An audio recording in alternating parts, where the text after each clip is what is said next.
And I won't even get into Nitro. Well, we have to. I mean, we will next. We're going to. Whether you want to or not. You know what's funny about this show is I felt about this show the way you felt about the other show. Like, the first few segments, I thought, this is a good show.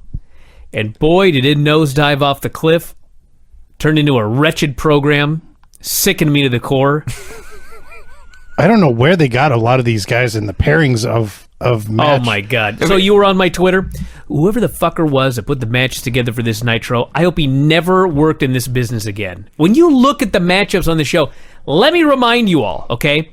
I don't remember the exact number, but they had more than 300 people under contract. Do you know how many people 300 people is? One more than 299. I'm trying to think how to explain how many people 300 people is. Okay, imagine a car, okay? Oh, here we go. Let's say that you can get 5 people in a car. It's going to be a long night. All right? You got 5 people in a car, okay? Sure. All right? Now imagine you've got... Who's driving? 20 cars full of people, okay? Right. So imagine that in your head. Okay, that's 100. Okay. 120. Now imagine I'm doing you Ryan have math. that many people times 3. Okay? Right? Sure. That's a lot of fucking people. Okay? Sure. And every one of them... What were you saying about how he can count? Every one of them gets out of the car. Sure. Okay? Uh-huh. That's a big-ass crowd of people. Sure. You have free reign to match any 2 of those people up Uh-huh. and have matches. Right. Okay? And you can have a demolition derby, too. A lot of options. Lots of cars. Well, let's go through this show and let's talk about some of the options. Some of the pairings that they made out of all of these people. How of about- which there were an abundance of people. How about it's one of the largest crowds you've wrestled in front of? Get out of here. Oh, yeah, you weren't around during the Temple Theater heyday. Oh, sure I was. Nah, I don't buy it. Let's talk about this show. Nitro number 156, September 7th, 1998. Cameras stormed into the NWO's locker room where Warrior had tagged the wall. Hogan was screaming, "He's invisible!" They were storming through the backstage area when Vincent runs up to them and says, "Someone has been laid out and taken away in an ambulance." Mm-hmm. Hogan says, "Who was it?" Vincent says, "I don't know." You don't know? You idiot? Then Hogan says, "I know who it was." I was already so confused. No. Hogan wants to know who got beat up. Mm-hmm. No one knows who that is, apparently. Right. But Hogan knows who beat him up. Ah! The Warrior. I see. Yes. They stopped down to the ring and called out Warrior. Then Hogan revealed he didn't know who had been beat up when he said Warrior had taken out Scott Norton and Bryan Adams. Wow, 2 guys now. And he knew it had been from behind. Good for Warrior. Got rid of Bryan Adams. I love how they go down there and they're looking all over for the Warrior, including underneath the ring. Mm-hmm. Didn't look very well. He added that Bret Hart was off the War Games team. The Giant was taking his place. He promised there was no way Warrior was going to get through Disciple and the Giant to get to him. What did Bret Hart have to do with any of this? Bret Hart was on his team, and him and Hogan had a brawl last week. Okay. Where were you? Not Cannon Beach. That's true. Well, that's on you then. Yeah. It's true. Oh, what's our first match here? Imagine 300 people. Maybe as many as 380. And our first matchup. Now, I'll say this for you, Brian. Hold on. 380, and they had to bring in enhancement talent. Yeah. I could have listed 3,000 names. I never would have guessed Conan's opponent in this opener. Well, you know, I bet Bull Payne was making 6 figures. Conan wrestled Bull Payne in the Nitro opener. Yep. Bull Payne versus Conan was the opener on this unopposed Nitro. The first time I ever watched an ECW tape, Bull Payne was in the opening match. I hope you got rid of that tape. Did you watch more ECW after that? Absolutely. Conan, in all seriousness, got blown up during his pre-match promo. So I figured, okay, Conan's a star. Bullpen is as unknown as you can be and have a match on Nitro. Conan's going to beat this guy in 30 seconds. Wrong! They had a back-and-forth match. Bullpen hit a top rope splash for a near fall. Yes. What the hell is going on? They had a competitive match. Why? I don't know, but you know what? It was a decent match. Sure. Conan won. Fans were super into Conan. And up to this point, I thought this was a good show. Conan eventually won with the same combo he always wins with. Leapfrog, spin kick, X Factor, Tequila Sunrise. Yep. I asked Brutal Bob, if Bullpen still works, and he said yes. I'm sure he does. Connecticut. I'm sure he does. Good for him. Yep. Probably has a lot of fun doing it. I bet you. Now we had 3 straight interview segments. And a recap.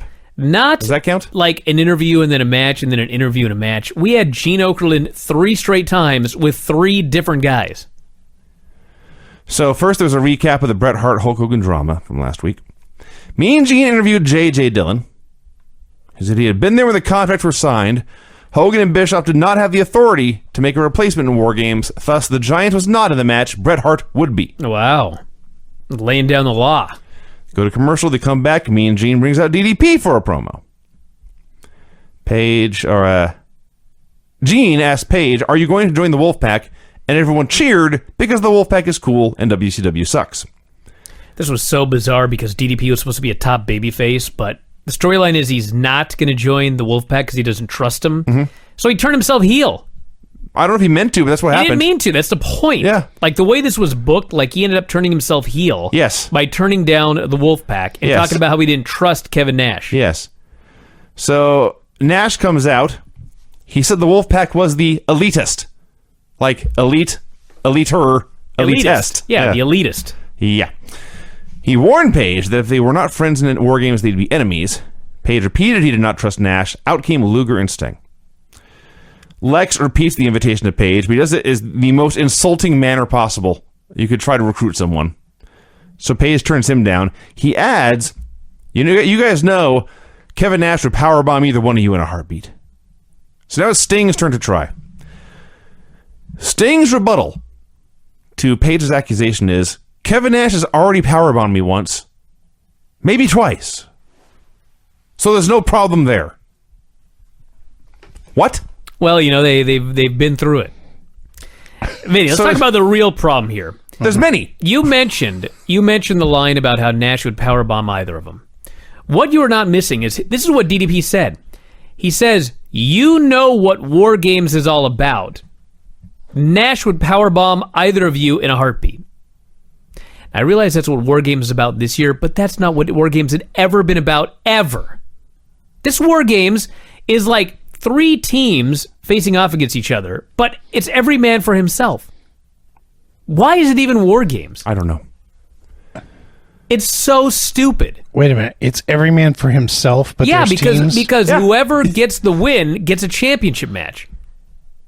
So you're not working together as a team. You're only out for yourself to get a championship match. Yeah. I see. I scoffed at that line because there wouldn't be... I understand now. They fucked the whole thing up. Yeah, screw tradition. Let's go with something new in War Games. So Sting finally says, if you want to fight Paige, we don't have to wait till War Games.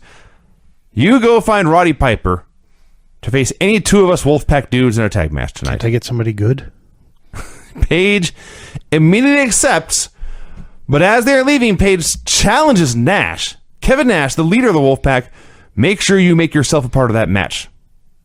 Everyone keep that in mind. Mm-hmm. Challenge him to his face to fight. Well, what happened was, he was going to be in the match. But then they rewrote the show in the middle of the show. Well, I'll tell you. That's what happened. You've just told us how the sausage is made. Mm-hmm. I will tell you later what it tasted like. Shit. Yeah. We all know that. All right. So Piper comes out for a promo. This was actually a good Roddy Piper promo. What? Because he made a very... He made a very good point. He was the one who was on Craig's side. Nash said, DDP, I need to know if you're in the Wolfpack. And DDP goes, I don't like when people tell me what to do. So then at the very end of his segment, DDP volunteered Roddy Piper for a match. And Roddy Piper came out and he said, you know what? You talked about not liking being told what to do, and the first thing you do is try to tell me what to do. But then he agrees to do it. Says he will team with Paige for one night only. There'll be partners tonight. There'll be enemies at War Games. And Piper's the one, of all people, who has the coherent thought to say, am I the only one who points out there are no teams in this match? That's right. It's every man for himself. He was very un-Piper today. He made a lot of sense. And a Nitro Girls hype video, which is funny just because aren't the Nitro Girls segments hype videos unto themselves? Who cares? Yes, they're hype women. I see. Yeah. Lenny Lane versus Wrath.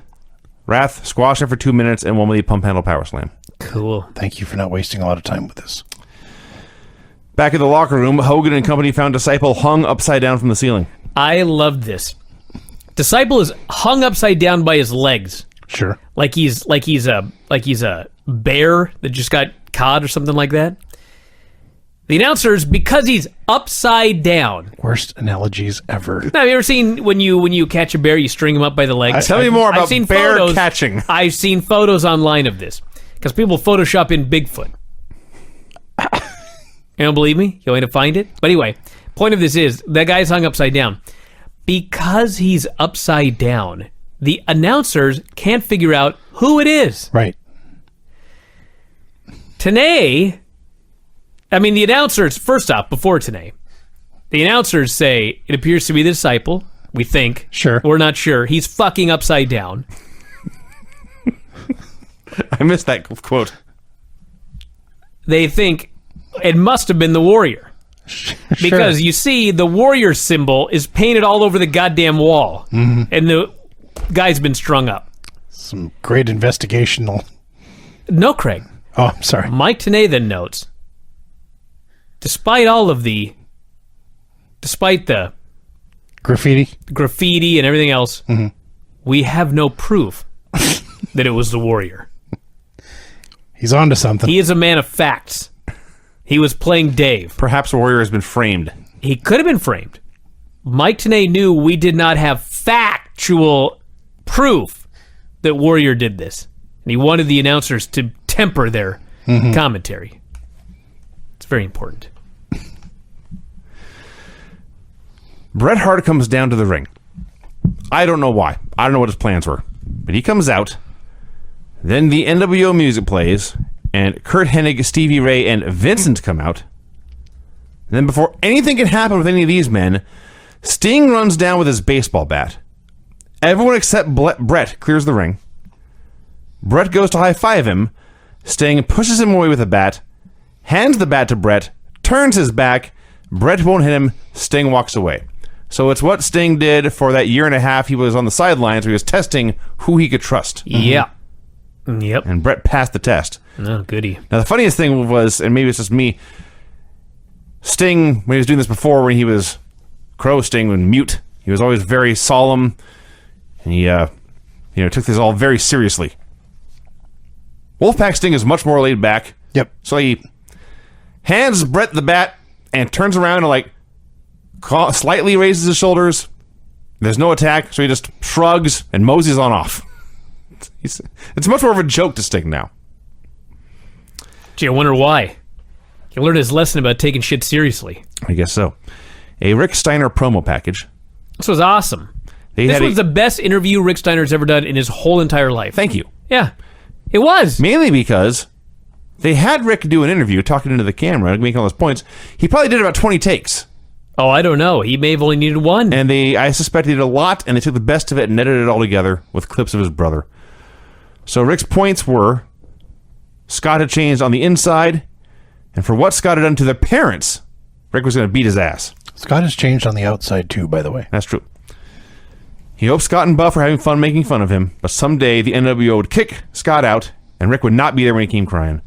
As a team, they'd won every belt in the world. Scott had thrown it all away. He loved watching all of Scott's awesome finishes for years, but now Scott was going to have to prove he was the better Steiner brother. This blew my mind. This guy spent his whole career being like a numbskull. If I'd only known, if I'd been in charge and I knew what a good promo this guy could cut, that would have been the end of the dog-faced gremlin. He'd have just been Rick Badass Steiner kicking everybody's ass like his brother. He was just as scary as his brother. He just never showed that side. Just went out there and barked. Evan Courageous versus Scott Steiner. Buff came out to do commentary. You know, the highlight of this was at the very beginning when Scott cut a promo on him over the house mic as he was beating his ass. He should have done that, like, in every match. Should have had a wireless mic and just destroyed jobbers with a mic in one hand, throwing them around with the other hand, and just killing them. I wish Scott would have ran in last week on Evan Courageous when he wrestled Hoovy. Yeah. He squashed him and won with the camel clutch. Nitro Party clips. A bunch of children at the YMCA still had graphics. Hector Garza versus Juventud Guerrera. So Hector Garza had been gone for a long time because he had knee surgery, and he was supposed to be out until November, but he started working shows in Mexico. And it was 1997, and there was now an internet, and he got caught. See. So they said, get your ass back to work, dude. So here he was, wrestling Hoovy. So things are going along fine for a while. Kinda. You could see Hector was a little hesitant at times on his bad knee, and you can also see he was not yet in prime ring shape, but everything was more or less going okay. Then Hector grabs him for a pedigree and just stands there and then lets go. I think it was actually supposed to be a submission hold. I'm not sure. Then Hector tries to drop kick as Hoovy's walking away, so Hector just changes direction in midair and just kicks the hell out of him. Hoovy tries a top rope Rana. Hector tries to catch him. They both fall down. Hector power bombs him as hard as he can. Finally, he misses a Kibarata, and Hoovy hits the Michinoku driver for the win. It was very, very sloppy, but it was by far the best action the fans have seen all night, and they popped big for the finish. Yeah, they got into it there at the end, so good job, guys. Mean Gene interviewed Rick Rude and Kurt Hennig. Rick Rude's got his mustache back.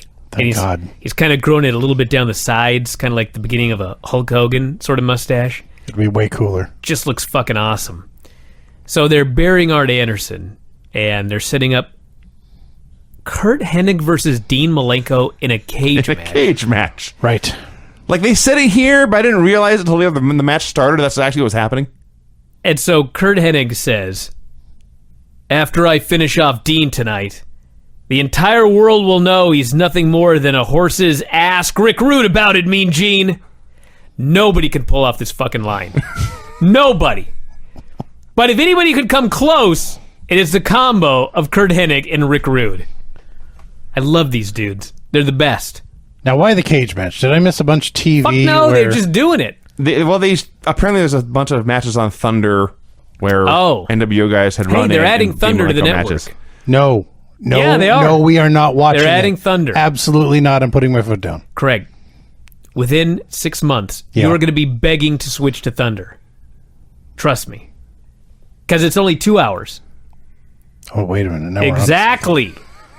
Exactly. I retract everything I just said.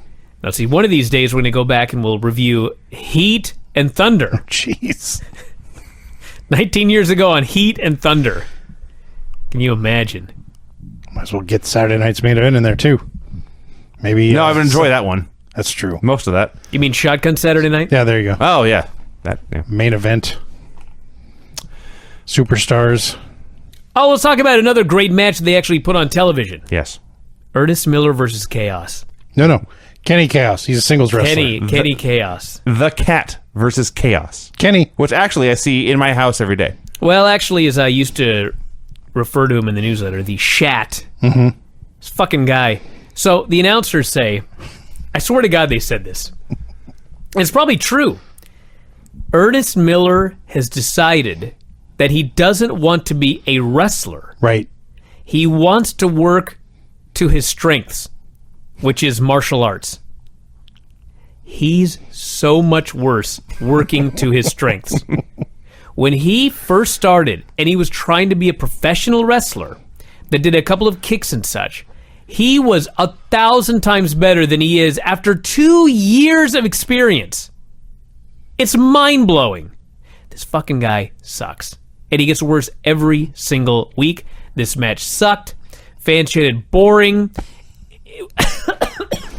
Brian's choked up. I nearly died. He just struck ill. I've been struck dead by this fucking match. It goes on for an hour, right? A long time. It was a while. Announcers are bored to tears. They're busy talking about the Warrior. And then Ernest Miller wins and challenges anybody, and nobody accepts. Right. Has there ever been worse television? Do any of you have any idea what submission hold Kenny Chaos attempted to put on in the middle of this match? Yeah. He did a horrible springboard clothesline, and then he had Kat sitting down in the match, and it was behind him, and kind of grabbed an arm. Yeah. And I'm looking at this thinking, every part of Kat's body looks like it is comfortable right now. Nothing there looks painful at all. The funny thing about that is Larry Zbyszko, who won't let anything go, is talking about how, he doesn't have it on quite right. I'll say. And he has to bury everything. If it was an actual hold, Good Larry for him. would bury it. These numbskulls deserved it. Now, you know that the Shat, as Brian says, eventually morphs into a James Brown. Yes. Oh, I'm well aware. It's the one great thing he did in his career. When they actually... we'll get to it. What the fuck? Okay. Every week on... This is... I swear to God, this is true. Okay. Every week on television, fucking Ernest Miller comes out, and he acts like James Brown, the fucking godfather of soul, is going to show up on Nitro. He goes on week after week after week after week. Everybody just figures, they're just doing whatever. James Brown is never going to show up on this goddamn show. Well, you know what? He did. Unannounced and unadvertised on a pay-per-view. That's right. Can you imagine?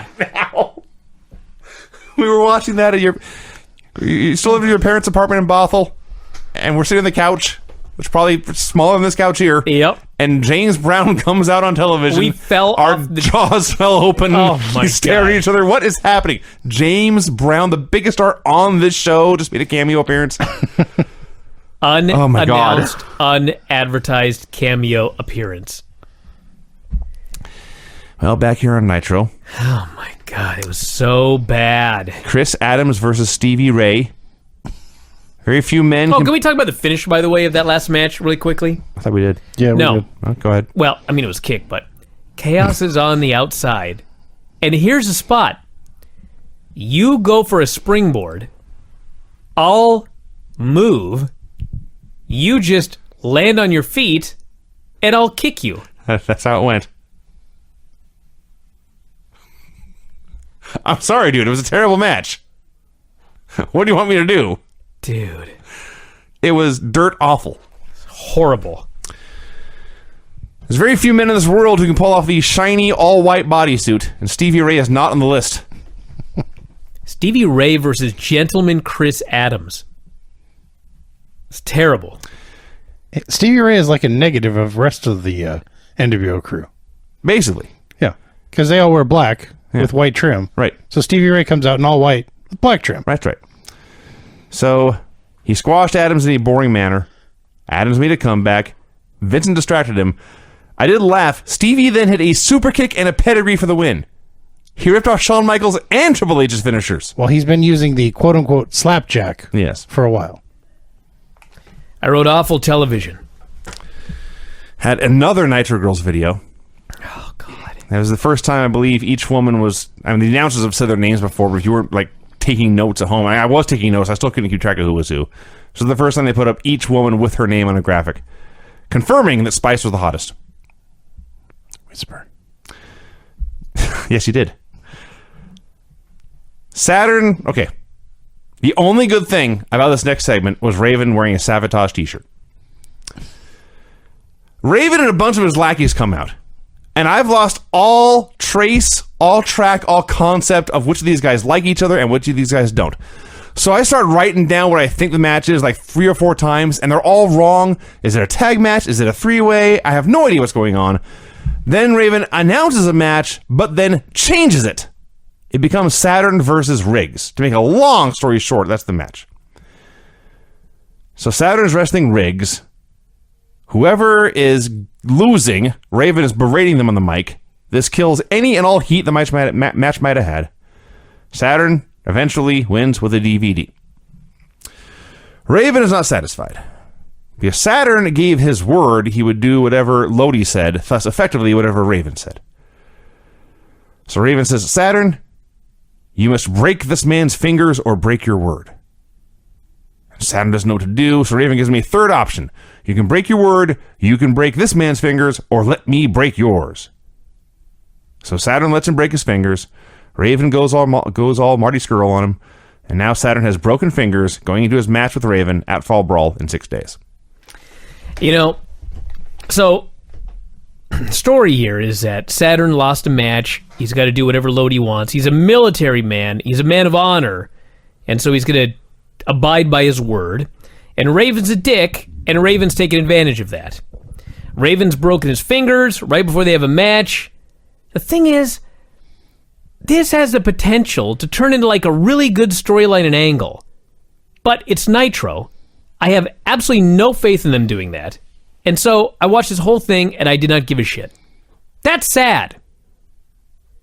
The show's ruined me. It's terrible, too, because they gave Lodi a little bit of power, and he's gotten mad, drunk with power. Raven tells him what to do, then he tells Saturn what to do. Mm-hmm. Could be good, but it's the show sucks.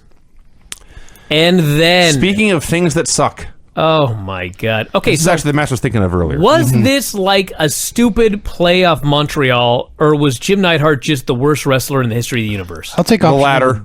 B for 100. Now, I will... Until the finish, this exceeded my very, very low expectations. Yeah, Chris Jericho, until the finish, got a decent match out of Jim Neidhart, which I thought was impossible. Then it was time to end things. Now, a lot happened here, so bear with me.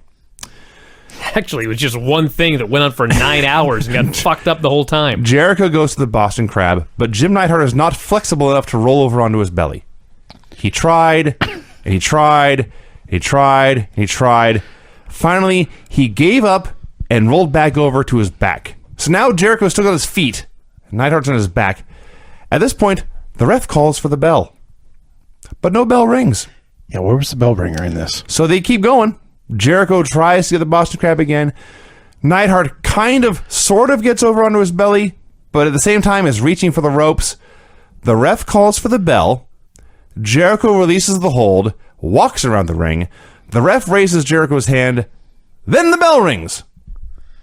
What a disaster. And then Neidhart just jumps to his feet like he's totally fine. Well, he never got put in the hold. I guess. Well, he kind of did. I don't know. The announcers had no idea what's going on. No one did. Jericho's mad. Neidhart acts furious. It was just the biggest mess. It's terrible. And did we mention terrible Eddie Guerrero's promo? Poor Eddie Guerrero. Eddie comes out in a Pencil Busters t-shirt. Before you get going, Vinny, I believe it was last week, might have been a couple of weeks ago, might have been on every show over the last 2 months. We talked about how the Cahoots storyline may be the worst storyline in wrestling history. You're wrong. This fucking storyline with Eddie Guerrero and Eric Bischoff is so much worse than Cahoots, it's not even funny. For the record, so is Raven Saturn Canyon, also worse than Cahoots. Eddie's got a Pencil Busters t-shirt on. And then he turns his back. On the back it says, "Fire me, free me, please," I believe. Said he had suffered a back injury against Bryan Adams last week. Per his contract, Eric Bischoff is responsible for his care. He should have said, "I got a back injury carrying Bryan Adams last week," since they're being inside. I should have just winked at the camera. Yeah. He had a lot of inside references about wanting to go wrestle somewhere else. I didn't write any of them down. He just said he was going to do them both a favor and take the night off. This angle sucks, I wrote. It's terrible. It's one of the worst angles I've ever seen. Kurt Hennig versus Dean Malenko in a cage match. The end of this match was worth the wait, but... Let me tell you something. All right? I was watching this match, and it's Kurt Hennig hitting 700,000 moves in a row. None of them are terribly exciting. I'm fighting to stay awake. I'm fighting. Thank God my wife arrived home in the middle of this match and gave me an excuse to hit pause and go talk to her for 20 or 30 minutes. I was so excited to have a break. Then it came back, I had to finish the rest of this match, and I felt like I had started over. They just kept going. Ask you a question. At one point in this match, Kurt Hennig grabs the beam above the cage. The cage had a roof. And lifts himself up. Yeah. Back exposed to Dean Malenko. And time passed. Dean reaches up and pulls him down to the mat. Hard. Slammed him down. What was his... Kurt's plan was Dean will grab me and slam me to the mat. I'm sure they had some sort of idea. I don't know. All I know is it's inconceivable that Kurt Hennig and Dean Malenko could have a match this boring. But they did it because it's Nitro. Fans chanted boring, like they chanted boring during a Dean Malenko-Kurt Hennig match. Well, they were right. In a cage! And again, I ask, why the cage match? Well, speaking of why a cage match, Well, let's Greg, just get going here. Let's get to the Ref finisher. took a bump. Bischoff runs down, unlocks the cage. Stevie and Rick Rude hit the ring. They attack Malenko. Now listen to me. This would have been stupid on any day, but 6 days before War Games, you decide to kill the integrity of a cage just like this on Nitro. This I mean, cage- could you be any more fucking stupid? So a steel cage match With a roof. with a roof. Tony noted this cage is primarily a weapon. Its secondary purpose is to stop interference. That's wrong. Cage match ended in a DQ due to outside interference. Number 1. I already forgot what number 2 was. And all this terrible wrestling. Oh, if you're just going to do a DQ finish anyway, why bump the ref? Why the cage? Why the cage? Why did any of this happen? Now, there's an answer to that at the very end, but there had to be a better idea to get from point A to point B. Point B was fine, but my God, point A. So the NWO is running wild on Malenko. They start to drag him to the door. They're going to slam his head in the door, much like they did to Ric Flair last year when Hennig turned on the Horsemen and blew them up. But someone comes down to make the save, and that someone is Arn Goddamn Anderson. Arn runs wild. He destroys... Is that his Christian name? Yes, actually. Okay. The Lord bestowed upon him his profane name. Arn destroys everyone at ringside. He gets to the ring where there's Stevie Ray. He takes off his jacket. The place is like jumping up and down in a frenzy. Arn beats Stevie Ray's ass, kicks him out of the cage. Crowd is chanting for the Horsemen as Dean and Arn are now back to back and then eye to eye, and they've come to an agreement here. This angle was awesome. It was unbelievably great. I sure wish they did not have a 7-hour match leading up to the angle. Well, you know, it's a 3-hour show. It's a 3-hour show, which I don't know if we've mentioned this yet. It's the go-home show for Fall Brawl. Mm-hmm. A show which has War Games and, as far as I know, nothing else, including nothing for the World Heavyweight Champion Bill Goldberg. In fact, Let's find out. the only thing they had for Goldberg to do on this show was beat Scott Putski.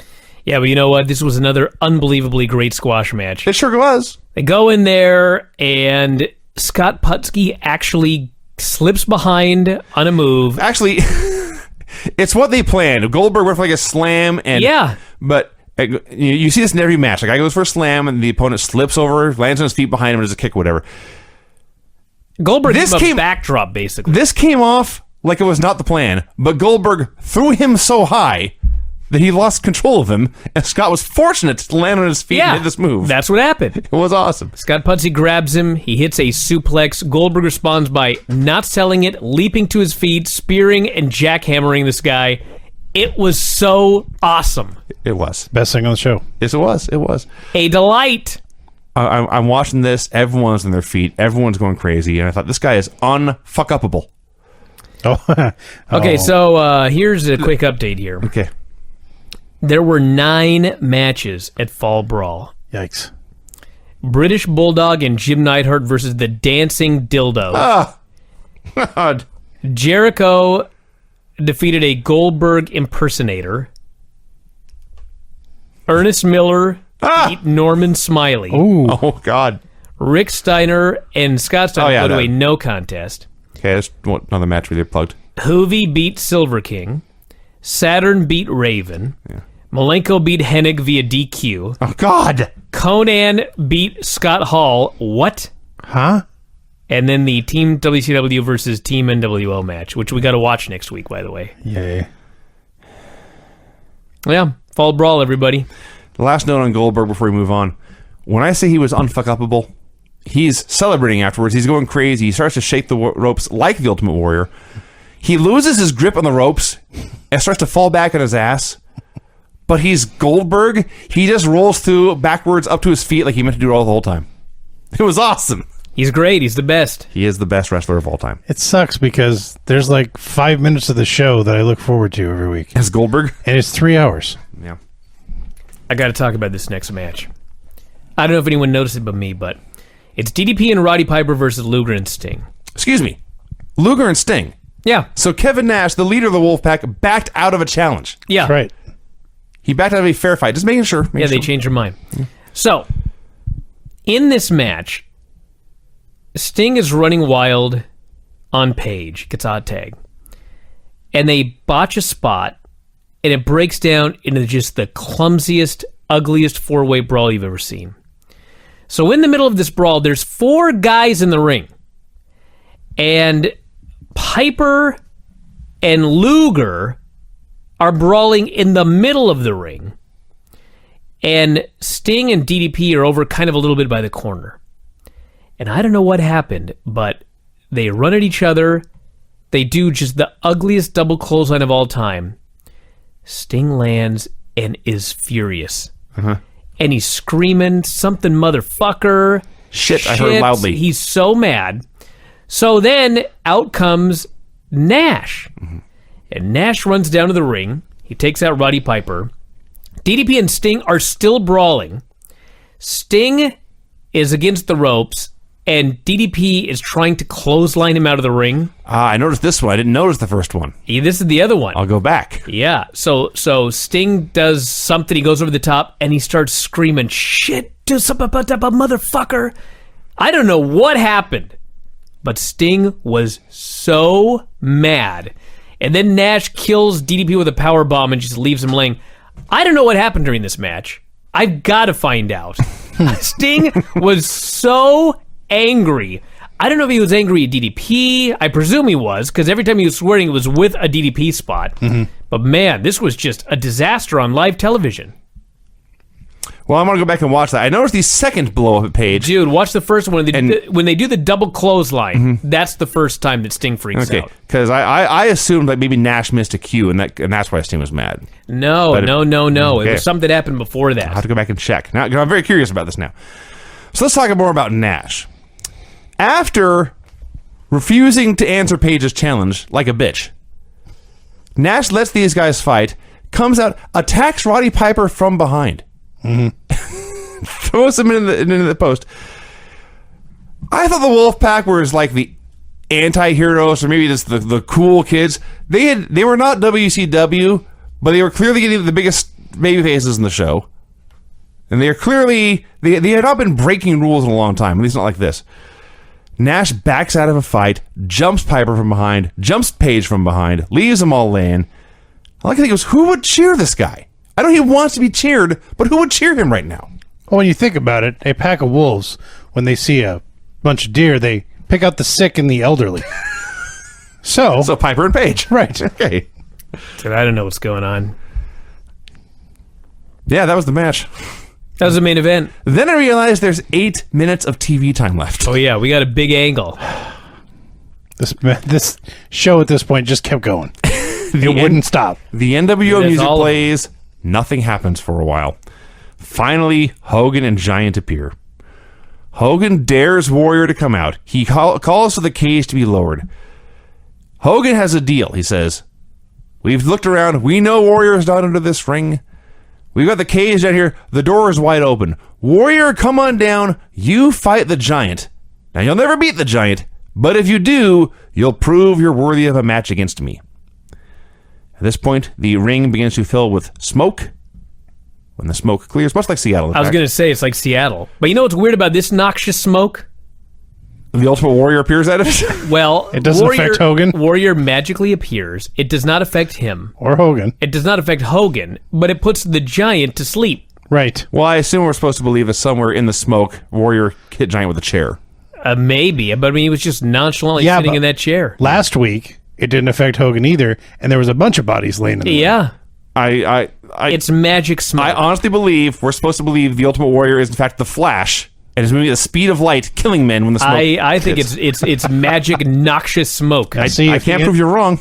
Now, what a great gag it would be if the smoke fills the ring, and the smoke finally dissipates, and all the NWO are standing there with gas masks. Can I ask the big important question? When do we get Hogan and Warrior in the mirror? It's got to be like Pretty soon. October, Halloween Havoc is the match. It may be next week. We got like 6 weeks then. Oh, man. 6 weeks of magic. Uh-huh.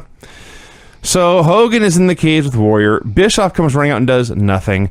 Hogan hits a chair shot. Warrior no-sells it. Hogan's plan... Hold on. Hold on.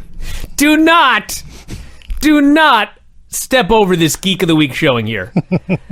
Warrior fills the ring with smoke. He magically appears in a chair. Hogan is scared. The Giant's dead. Warrior stands up with the chair. Hogan is begging off. Warrior's first big offensive maneuver in his comeback is he runs at Hogan with the chair. Hogan moves. Yes. He doesn't dodge. Demonstrating his great speed and stealth. He's the reverse flash. The Warrior swings the chair. Red and yellow. He hits the goddamn corner pad with it. And then Hogan swings his chair and waffles the Warrior. That happened. You could not be a bigger geek than the Warrior was here. Now, to his credit, Warrior didn't sell this chair shot and Hogan ran for his life. But my God, you're an idiot. You're an idiot. That's what happened. So He Hogan got his revenge when they did that cage match and did the log roll spot, but still. So Hogan locks the cage with Warrior inside. I don't know what he thought was going to happen. The ring fills with smoke. The smoke goes away. Warrior is gone. This magic show is the go-home segment for Fall Brawl. Yeah. Crowd chanted Hogan sucked. And you want to know what else sucks? This fucking show sucks. Yep. And then, if you had tuned in the night before... How many times have we watched this? I feel like I've watched it at least like 5 times. Actually, I'm pretty sure this is the first time I ever saw this. You've got to be kidding me. I could have sworn we reviewed it. May have. I've been wrong before, but... I know we reviewed Undertaker, or the Hogan Warrior. That we've seen a couple times, yeah. So, Fall Brawl 98, the War Games main event, September 13th, 1998. Michael Buffer did his most bland, factual ring introductions of all time. Maybe because there was 9 guys, he didn't have time to write a mini bio for all of them. He said, "We are about to witness an event like no other in the annals of professional wrestling." That was true. Absolutely fucking true. It was. So the cage begins to lower. There's pyro and wacky disco music. Dude. Like, I expected everyone to get up and start dancing. The thing about this music was, they play this music and it never stops. No. And it just goes on and on and on and on. And like when they lower the cell, there's that dum dum dum dum music, but then it's like over. Not at War Games. They played this music when it was time for everybody to come down to the ring. Why didn't they have their own themes? This music was so terrible. Not to mention when the guys ran out, to get in the cage, the pop was so much less because the guys didn't come out to their own music. Buffer explains, 3 teams of 3 men for a total of 9 men. It's like, goddamn, you're right. He's got it. Wow. I can't argue. You are correct with that addition. My favorite line, actually he had 2. Multiplication, I guess it would be. He had 2 great lines, although one wasn't even his fault. Now, I was aware that they had destroyed the concept of War Games by making this every man for himself. Yeah. What I was not aware of was that this match could end at any time. They weren't even going to wait till all 9 men were in the ring. In theory, if Dallas Page had schoolboyed Bret Hart and pinned him in 30 seconds to win this match, it's over, it's done, the other 7 guys never even get their shot. It's funny you say that. Totally because butchered this. He did say over and over that it can end at any time. Mm-hmm. But I guess that's true. Like, I thought that once everybody was in, he was telling us it could end at any time. But I'm like, that's how it always is.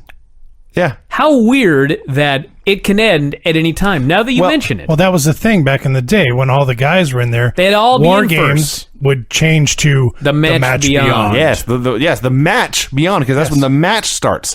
Before that, it's just the War Games. And it's not just a mistake on my part, because when Page and Bret started to wrestle, the announcer said, "These men have," and this is a quote, "the definite advantage." Because they could win before the others even got there. God damn, you're right. This is like the stupidest match I ever saw. Well, then he announces that whoever won would become the mandatory contender I laughed. for the WCW title. I laughed and I laughed. And we actually watched this together, you and I. And then you pointed out they would have no choice. They would be forced to wrestle Goldberg. You must face Goldberg. And when you put it that way, it actually makes sense. Yeah. You cannot win and then decide, you know what? I don't want to face Goldberg. I will wait until somebody else beats Goldberg and then wrestle that person. No, you must wrestle Goldberg. Now, granted, the next day they just gave Sting a title shot. Oh, we'll get to that. Yeah. I guess, well, there's not much more to get to, but that's how it went down. So Paige and Brett started. And they get in the cage, and they lock this cage with a chain they had to have found at the bottom of a river somewhere. I hope everyone wrestling this match got many tetanus shots afterwards, and before. So they're doing stuff and doing pin attempts and teasing diamond cutters, and no one believes that War Games is going to end in the first 2 minutes. I sure as shit didn't, because I didn't even get it. Nothing happened for a while. Stevie Ray was the third man in. Stevie and Brett double-teamed Paige a bit. And in the middle of this double teaming, Paige is a big double clothesline, and everyone pops, and then Stevie just stands right back up. Because he's an idiot. Sting is fourth. Huge pop for his entrance. Does his big dive from one ring to the other and lands on his head. He tried to dive from ring to ring, which he had done many times before in prior War Games, and he barely cleared the ropes and got his feet caught on them and came straight down on his head and shoulder. Brett and Paige were down selling forever. They got up, clotheslined each other, kept selling forever. They were. It's a great plan, actually. They were not getting paid by the workload. They're getting paid just to be there. Sting splashed Stevie into the cage a few times, then he missed and hit the steel. Roddy Piper was fifth. He comes in and starts punching everyone, including his alleged partner, Dallas Page. You know when we watched that first War Games and there were like 7 guys in there or whatever, 6'5", however many, but they were all in one of the 2 rings? Yes. To make it look more chaotic. They actually did that gimmick here as well, but this did not need to look any more chaotic. No. You had Stevie Ray in there. Like, you did not need to consolidate everybody into one ring. You did not have 2 teams, you had 5 individuals. They could have used more space. Stevie ended up between the rings with his head stuck between the aprons. At least that was the idea. And then they cut to a camera angle that made it clear he could get out at any time. Luger was 6th. He punches Stevie. Dudes are just milling around. And that's just like, at some point, we're going to see team members turn on each other. I thought 2 minutes ago, I watched Dallas Page and Roddy Piper stand in the middle of the ring punching each other in the face. Then Shivani said, no one's used the cage as a weapon. Sting did. Several times. Repeatedly. So these guys were as bored as everyone else were, not paying attention. Piper hooked a sleeper on Stevie Ray, which theoretically could have ended the match. Nobody cared. Nash was 7th. Got the biggest pop of the night. Also got Pyro. The first guy to get Pyro. Funny how that works. Now Shivani had changed his tune. Now the fresh man had the advantage. Hogan sneaks down to the cage. I mean, he's kind of right at that point. Because, the other guys are now getting tired. And if you're fresh, you can come in and maybe pin one of these geeks. All right. Which it should have been the story from the get-go, but of course, you can win at any time. You can win at any time. So Hogan sneaks down into the cage and starts clubbing dudes with a weapon. Stop right there. He snuck. When Hogan started sneaking down to the ring, at first when I watched it, I thought, why are you sneaking down to the ring? What is happening here? Now that I understand that the match can end at any time, now it makes sense to me why he was sneaking down to the ring. However, why didn't he sneak down to the ring earlier? That's a good point. I don't know. He sneaks down with a slapjack. Mm-hmm. You guys, just wait. Just wait. You will be so sick of this fucking slapjack within about a year's time. Every single show had this stupid slapjack. Beats up everybody. Lex and Sting had hooked their finishers, but Hogan clubs them with a slapjack. He beat up everybody. They did. They turned on Brett, Hogan and Stevie did. And then they just stand there. Yes. So everyone was dead, I wrote, and Hogan and Stevie were walking around. Yeah, they could have pinned anybody. Uh-huh. And then we find out, this is even better, because Hogan snuck in, when the clock counted down, that was for his spot. Mm-hmm. Right. So then, They stood around for another 2 minutes. Yes. Just bebopping. So finally they leg drop Nash a few times, and Hogan makes a cover, but the ring fills with smoke. And when the smoke clears, Warrior is in there. Hogan lays him out, but then Stop right there. Can you be more nonchalant about this? The ring fills... I gotta go over this, okay? The ring... There's 2 rings, okay? Yes. The rings fill up with smoke. why is it funny when he states the simplest facts? I don't know. And in the middle of the smoke appears the Warrior. He is teleported Yeah. into the cage, okay? Well, it's his doppelganger, the renegade. The very first fucking thing that happens when he teleports into the cage is Hulk Hogan immediately beats his ass. Yep. He had a visual clean pin on the guy if he would have pinned him. So the Warrior, who just teleported into this cage, he gets his ass kicked and apparently thinks to himself, well, shit, let's start over again. The fucking smoke comes up and it goes down and he's gone. Right. Hogan's left holding his coat. Yes. Then Warrior runs down the aisle. Okay, He teleported to backstage. Yeah. I think, and this is me connecting some dots that maybe were not meant to be connected. That he has a stand-in Warrior. He has, in yes, storyline. exactly. He has a Robin. He has a lackey. He does. He has a boy wonder who he sends out there to take his beatings. Okay, fine. Well, let's just imagine that the he has best a I can lackey, do. okay? Okay, yeah. But we can agree on one thing, Vinny. Whether it's the Warrior or a lackey, he has the power of teleportation. Correct? Yeah. Yep. Okay, so this fucker runs down the aisle and he gets in the ring. They start brawling. Disciple pulls Hogan out of the ring. The Warrior is brawling with Stevie Ray. Yes. You paid this guy $1 million, and your plan to try to make him look good. He's had like one match, like that Ultimate Warrior Triple H match at Mania, in like 5 years. It fucking sucks. You put him in with Stevie Ray. They're brawling, and in the midst of this, Hogan gets pulled out of the War Games cage. Mm-hmm. He's outside. He just leaves. He just left. I don't want to be in war games anymore. Then Warrior can't get out of the cage. Right. Fuck you. They lock Warrior in. He can't teleport anymore. He's done teleporting. That's the most egregious part of this entire match. Yeah. Like, it's bullshit that a guy can teleport, okay? But it's even more bullshit that he can't. If in this universe he's able to, then why couldn't he? That makes me angry. He can teleport in. He can't teleport out. But he can. He did earlier in this match. Oh, you're right. I apologize. So Hogan circles ringside, and Warrior is following him around from the inside, and they get back to the near the aisleway, and Warrior begins to kick his way out of the cage. He also wants out of War Games now. And Warrior chases Hogan and Disciple to the back. Oh, Vinny. Perhaps you didn't see. Oh, yeah. When the fucking Warrior kicked the thing out of the thing, as Owen Hart would say, and dropped out of the cage, he blew out his ankle. Mm-hmm. Did And not he notice that. limped. Limped his ass up the ramp after Hulk Hogan. He's now on one leg. You think Warrior on 2 legs is bad. Now we've got a one-legged Warrior brawling with Hulk Hogan in the aisle.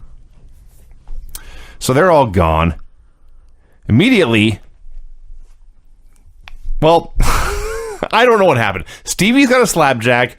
He swings it forward where both Bret and Paige are and ends up hitting Bret. Whatever they were going for here, it didn't work.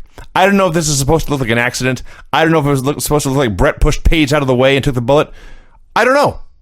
I just don't know what they were trying to do. Well, based on Bret turning babyface, I think that's what was supposed to happen. Regardless, Bret got hit, he was down, and Paige immediately hit a diamond cutter on Stevie and pinned him. Match was stupid, it was long, it was boring, it was counterproductive. I do not recommend watching this. You know, I wrote right here, was not -5 stars, but after reviewing it, like how? You know why? I'll tell you why. If we were watching this in 1998, we'd have been throwing shit at the wall. We've been so pissed off. It's true. Do you know how many TNA pay-per-views I've seen where everything was stupider than this? That's true. Standards are very, very different now. Yes. Now, Dave gave this -4 stars at the time. Yeah. So I don't know what he thought could have been worse. I don't know, but I thought it was... this may have been generous, but I went a 1/4 star. You gave it in the positives? Jesus Christ. Yeah. I'm pretty sure it was -5 stars. I've seen many matches worse than this. I have too, but like this was fucking terrible. It was. He had a teleporter who lost his ability to teleport in the middle of a match. Maybe he can only do it when he's got his coat on. Let me think about this. Then how did he get to the back and leave the coat there? Possible. It's true. Anyway, that match sucked. Don't get me wrong. I'm not recommending it. No. I've seen thousands worse. Yeah, hundreds. Which leads us to Nitro, number 157, which I neglected to write on the date, but it's September 14th, 1998. So the announcers are discussing the fallout from Fall Brawl. They outright promised, tonight we're going to get a reunion of the Four Horsemen, and there are rumors Ric Flair's here. Yeah, they're trying to win a ratings war. Well, I guess that's One true. smart thing they actually did. That's true.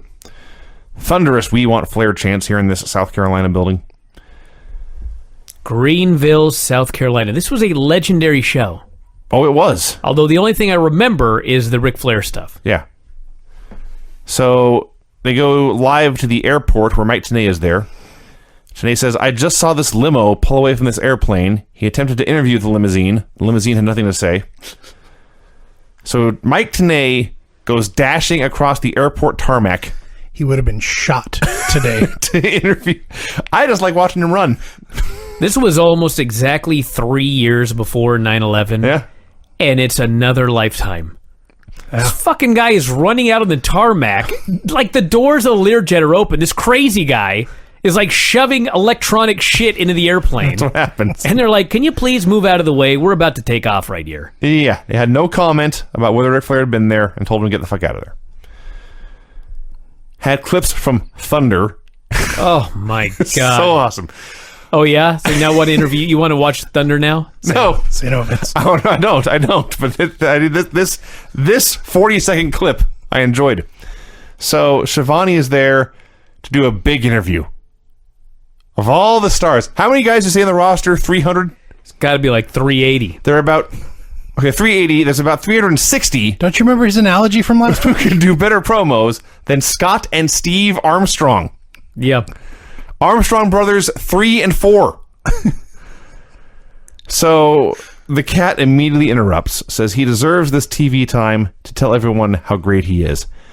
The Armstrongs protest, and Steve Armstrong says, quote, we never get interview time. Do you mind? I rewound it like 5 times just to make sure I got that right. Cat begins to leave. He returns and kicks their ass. Norman Smiley tries to make peace, but Geeks separate them. And then at Fall Brawl, the Cat and Norman had another pull-apart, which is exactly what Shivani called it. Shad is so horrible. Just the fucking worst. Well, do you know who's worse? If you say Hammer. Did you enjoy Van Hammer? That was hideous. Alex Wright had a terrible match with Van Hammer. Van Hammer, I don't know if he told anyone. Actually, the best part of this, I'm looking at my notes now. Can we talk about the phantom flying knee? Okay. Where Alex Wright whips him into the corner and he's going to hit him with a flying knee on the way out, but Hammer doesn't come out. Yes. But Alex leaps anyway and does like a loop-de-loo in the air and then fucking beats his ass. He did a ballet maneuver. He runs pull to it the off. corner, gets to the middle, stops, jumps straight up as high as he can, throws up one knee high in the air, lands on his feet, and then runs forward and does something. Poor Alex. He should have curtsied. I felt so bad for him. So even before that, Van Hammer has been on the flock for years now, and before that he was just a generic hair metal guy. I think he carried a guitar but never played it, as I recall, in the early 90s Sure. WCW. Now he's a hippie. Yeah. He comes out in like tie-dye and peace signs. John Lennon glasses. John Lennon glasses and the jeans. His peace signs everywhere.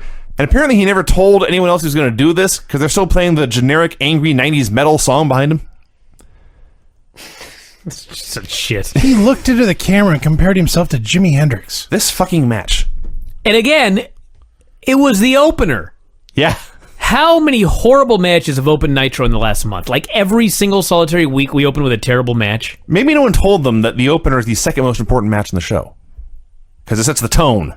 Well, it set the tone for this fucking show, so they chose the right match. By the way, it was during this match they announced Goldberg will defend the World Championship on this show against Sting. Yeah. Mandatory match. 24 hours ago, Yep. Sting was one of 9 men Yep. competing for a title shot. He failed. Yep. He did not come terribly close to victory. Yep. If you're going to rank the combatants, not only was he not first, he may have been like 6th or 7th. Correct. Stevie Ray was 9th. But yeah, now he just gets a title shot. Had a horrible fucking match. The Cat came out and killed Hammer for the DQ. And usually when they're doing this, because the whole gimmick is Cat hates wrestlers and wants to prove karate is best. So he kills Hammer, and he looks at Alex, and Alex starts to dance.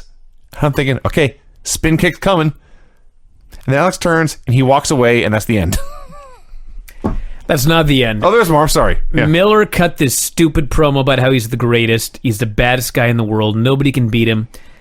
Security guards come out, and they arrest Ernest the Cat Miller, WCW wrestler. They put him in handcuffs because he cut a promo. Mm-hmm. They drag him all the way backstage. The camera follows him the whole way. They put him in a cop car, and they drive him off. I hope this guy made millions from this company in that racial discrimination lawsuit, because this was the biggest load of horse shit I've ever seen in my life. How the fuck do you arrest a guy for cutting a promo and doing a run-in on Nitro? On Nitro. All I know is they had a 3-hour show, and I think they intended this subduing the cat and taking him to the cop car. I think they had counted on at least 2.5 hours out of that. It took him forever. Mean Gene was late getting to the ring to call out Bret Hart for a promo. A lot of stuff going on, he says. So he calls out Bret. Bret's in street clothes, but he's also in shorts because he's Bret. Got his knee all wrapped up. And it's time for the babyface promo. He says, I have made a complete jackass of myself for a long time. Hulk Hogan's full of crap.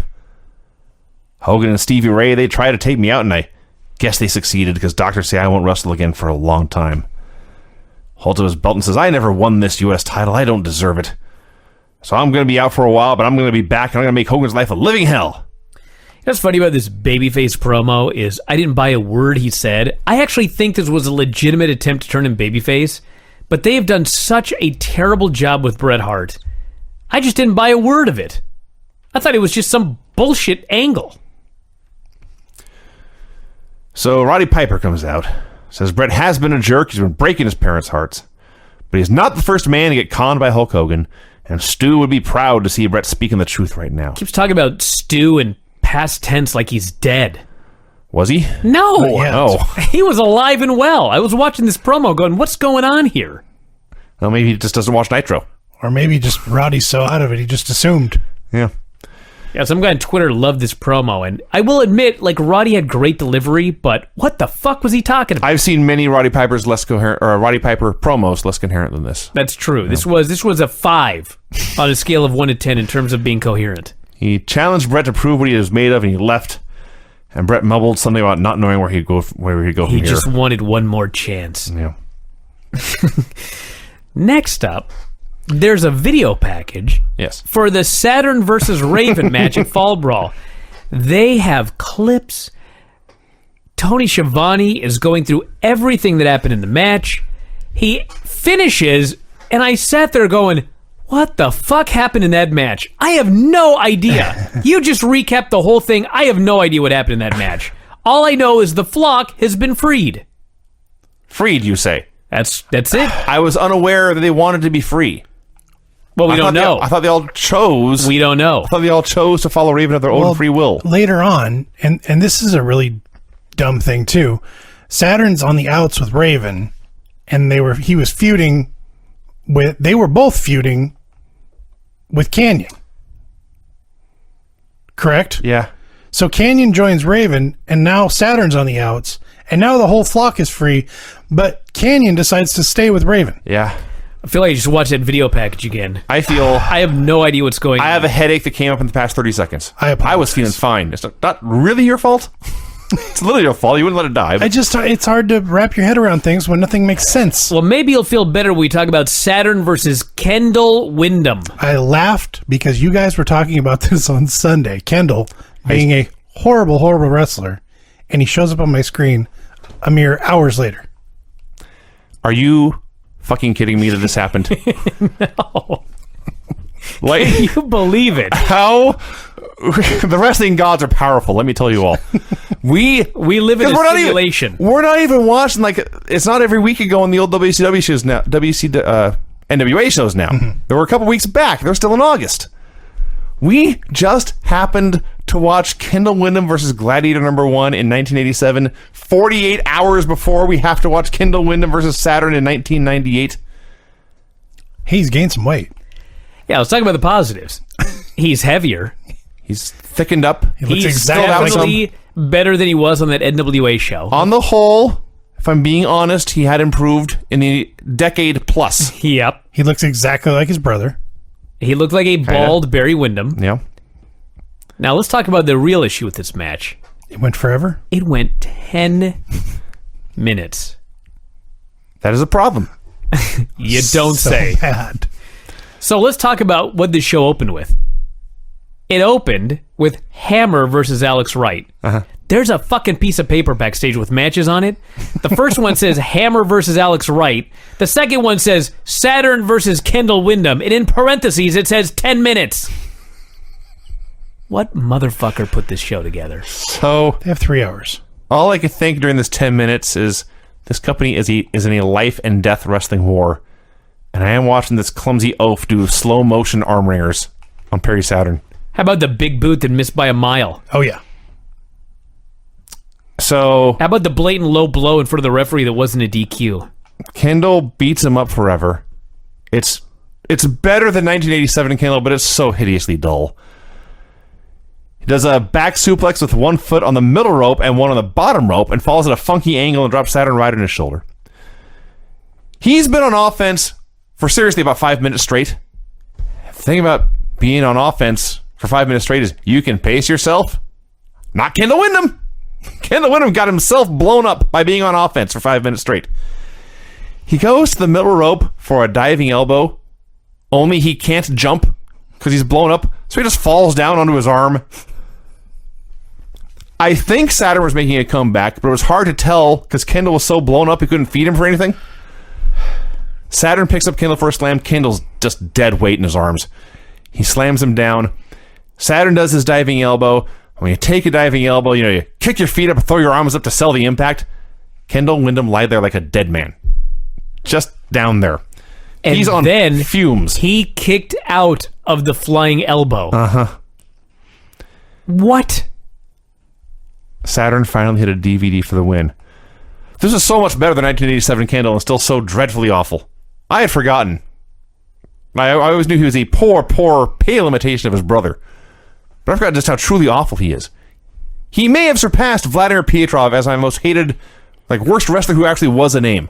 Do you know that Kendall Windham right now today is 49? So, no. He's 49 years old. He is 4 years younger than me. So he was 30 in this Or match? 4 years older than me. 30 in this match. He Wow. was 19 or 20 on those old NWA shows. Wow. It's mind-blowing. Huh. He's not even 50 today. We just watched a show he was on from 30 years ago. Yeah. And Dave, in the report for this match, said he assured us that at one point Kendall was good. When? I got to find out. Because it wasn't 86, 87. Oh. It wasn't 96, 97. Or 98. Maybe he literally meant once he was good as in it happened one time. Could be. So Saturn hits a DVD and wins. But there's more. Sure is. Raven appears in the stands with his new buddy Canyon. The flock all come down to the ring. And then it is verbal debate time. Hold on. There was some good stuff here. Saturn is giving all of the flock a pep talk. As Raven says, this 24 hours is over. Come back to me. Saturn's trying to tell the flock, you don't have to come back to him. You're free. You can do whatever you want. He puts over Horace saying, Horace, we've worked out together throw away the sign, get a pair of trunks, Yes. and be a star. That may have been Buddy Wayne cutting this promo for him. He says, Riggs, you were once a tag team champion. You've got to do it again. Sick boy, he claimed, you're Quote. the hottest young talent in wrestling today. Load of horse shit. And he's in the middle of putting everyone over, and then he stops, and he looks at Lodi, and he says, good luck, Lodi. Kidman, Did happen. you could be the Cruiserweight champion. I just loved it. Like, he put every one of them over, but even now, he cannot bring himself to put over Lodi. Oh, God. He told them all to leave. They're free. So they all sort of... You ever been to a party that goes too long and everyone's kind of waiting for the first person to leave and everyone's kind of milling about and then they kind of all just slowly leave at the same time? No, because I'm usually the first guy out of there. That's true. Brian does a lot of ghosting. Yeah. So anyway, everyone just kind of departed. Nothing was settled. Lodi looks very confused. Like, when you look back at the history of WCW, of all the stupid shit they did, I mean, there's more important stupid shit they did. I don't know that anything was more stupid than the flock angle. It sucks. There was a lot of stuff way more stupid than the flock angle. I'll tell you that right now. Wrath versus Renegade. There's one of them on this show. Wrath versus Renegade. So, no, they never did I'll have... just get it over with. Meltdown. Next. Wrath pinned him. They never did do the Warrior Renegade confrontation. Thank God. Jiminy fucking Christmas. Wrath is getting over, coming out and squashing dudes every week. Amazing how that works. Hogan and his cronies came out for a promo. Bischoff celebrates that he is there and Ric Flair is not. Hogan talks about Brett and Piper, calls them sissies 3 times in about 20 seconds. Said everyone had seen him beat everyone up in War Games, which I guess is true, only for Warrior to sneak up from behind and rob him of his title shot. Hogan is such a gimmick. Smoke Yes. rises. He challenges Warrior to Halloween Havoc in Las Vegas. The ring fills with smoke. When it clears away, the disciple has vanished, leaving Hulk Hogan to circle the ring screaming, "Where's the disciple?" Where's the disciple? And Warrior. You know who looks good in a pair of chaps? I was not... Disciple does not look that good in chaps, right? Get out. No complaints about Miss Elizabeth in this segment at all. Yeah. She could have been there the entire show, would have been fine with me. Kidman versus Juventud Guerrera. They announced that Kaz Hayashi was supposed to get a title shot, but he was hurt, and so Kidman randomly is getting a shot at the championship. Mm-hmm. Then they went and had a fucking great match. Yes, they did. This was the best match on Nitro since I don't even know when. They had tons of near falls. The fans got super into it. They were going crazy for all of the near falls there. Kidman hit a short power bomb, hit the shooting star press, pinned the guy 1, 2, 3. Everybody's going crazy. Saturn's there giving a standing ovation to Kidman. The fans are jumping up and down. They're cheering. This was great television in the middle of this abysmal run of programming. Am I missing anything? They made a thing out of Kidman in one segment. I couldn't believe it. It was impressive. And it helps that Kidman is really talented. That is a big help, of course. But yeah, this is a win all around. And if anything, you were underselling the crowd reaction. Oh, they went nuts. And for the near falls at the end, it was great. Juventud All was in these this match. goddamn people wanted was like Hey, good wrestling matches. Good Hoovy was really, really good. Yes. He just was there 20% of the time. Mean Gene ambushes J.J. Dillon backstage. Hoovy is way better now than he was in 95. In 95, 96, when they first showed up, he was fucking terrible. Yeah. Yeah, He's much better now. that's true. So Mean Gene ambushes J.J. Dillon backstage. He says, "Is Ric Flair here? And if so, I want an interview." J.J. says, "Tonight's going to be special. I'm not going to spoil it for you." And he sends him on his way. He says, I'm not going to spoil it because I want you to be surprised as well. Yeah. Flat out, they kept telling us Flair's here. Yeah. Yeah. Without saying they Flair's did. here. They did. Jackie Chan, yes, that Jackie Chan. He did a sit-down promo saying, "Hi, Larry." And he plugged his new movie, Rush Hour. That was bizarre. I'm sure they showed clips on the show, but they can't show them on the network. Yeah. They announced that Jackie Chan was going to say some words. Yeah. And usually, like, you just do a stock interview and everyone gets to play it.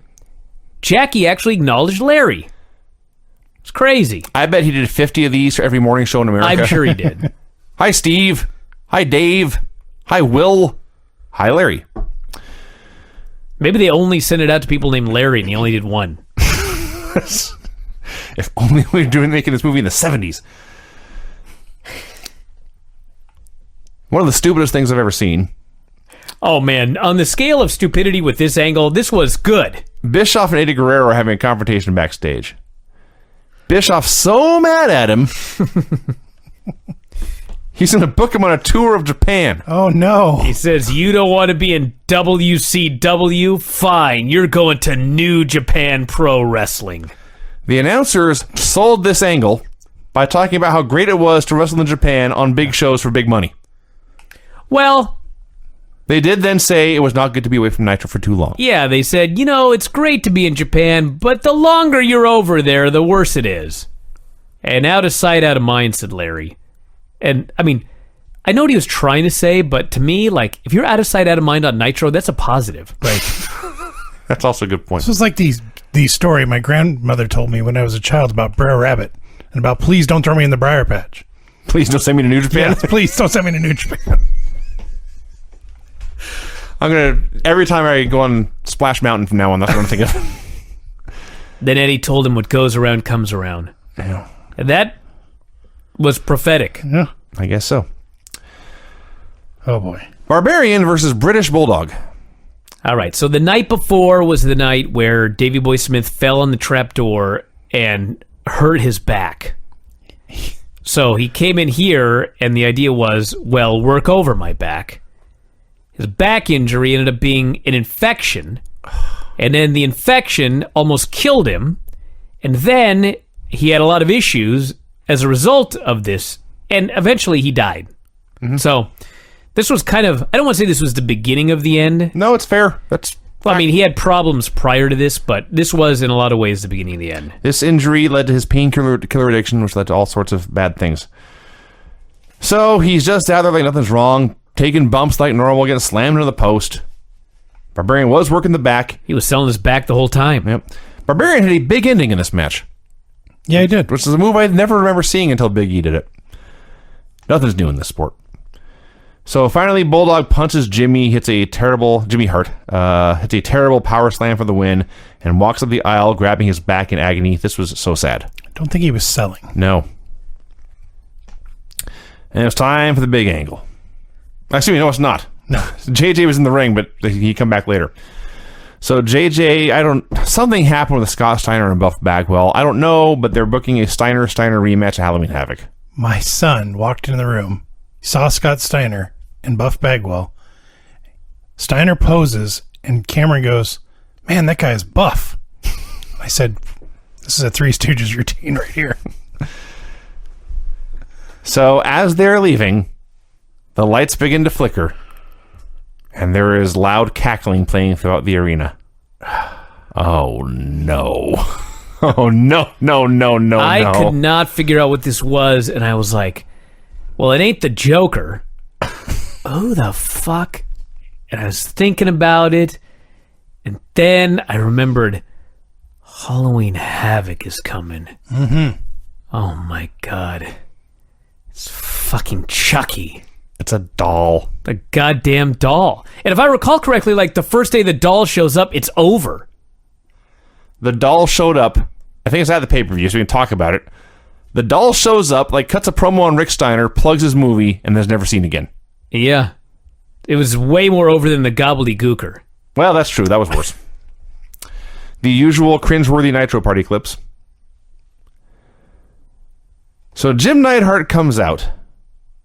Then the NWO music plays, but the ring fills with smoke. As always, Bobby Heenan sells this smoke by coughing, even though they are 100 yards away. I loved it because he starts coughing. Yes. And Tony Schiavone goes, "Bobby, quit coughing." And Bobby goes, "There's smoke." I can't. There's smoke. To Bobby, this is the most obvious thing. So the smoke clears. Warrior is there with the comatose disciple. Another stupid promo.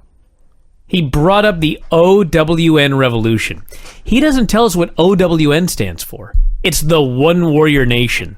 Like, now he's making up shit in his head, and he's presuming we know what he's talking about. They brought it up, but like- he's not explaining it. They brought it up like 2 weeks ago. The One Warrior Nation? Yeah, it was written on the wall. Oh, my God. All I know is the NWO comes out and surrounds the ring. They're all too scared to do anything. And Disciple's basically on his hands and knees, and Warrior straddles him and begins to cut a promo about how all these men are cowering in fear. It was very kinky. And then Warrior accepted Hogan's challenge. Then they went into the ring together for the rest of the show. They did. They went to Spoon. And that was that. Excuse me? Funny you should mention that, though, in the next match. A double Steiner recliner. Scott Steiner did a handicap squash against Silver King and Orange Smiley. They should have that warning on this show. Beat them up for a long time, stacked them up one on top of the other, put a double Steiner recliner on. It was also kinky. It was preposterous. But you know what's funny?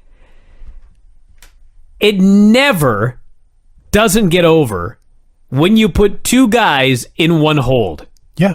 It doesn't matter what the hold is. If you put two guys in one hold, it gets over. Name a hold. Sleeper.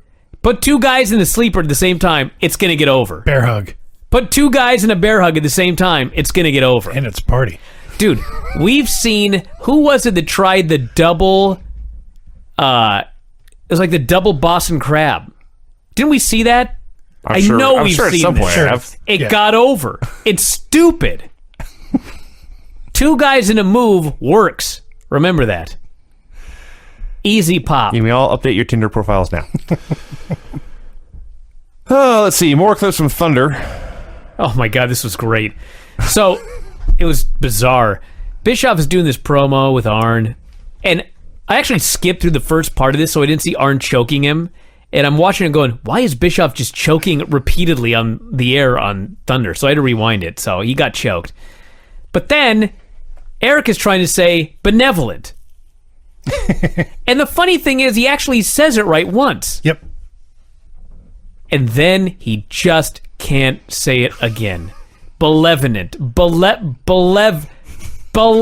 And he rolls his eyes and he looks off screen. It's live television. He's just getting irritated with himself. And finally, he's so mad that he just goes, malevolent. God damn it, that's how you say it. I hate people that do that.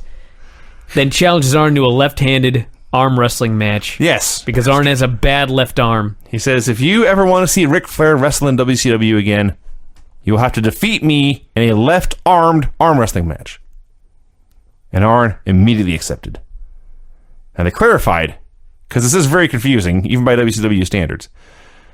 Ric Flair is free to come and go and appear on Nitro whenever he wants.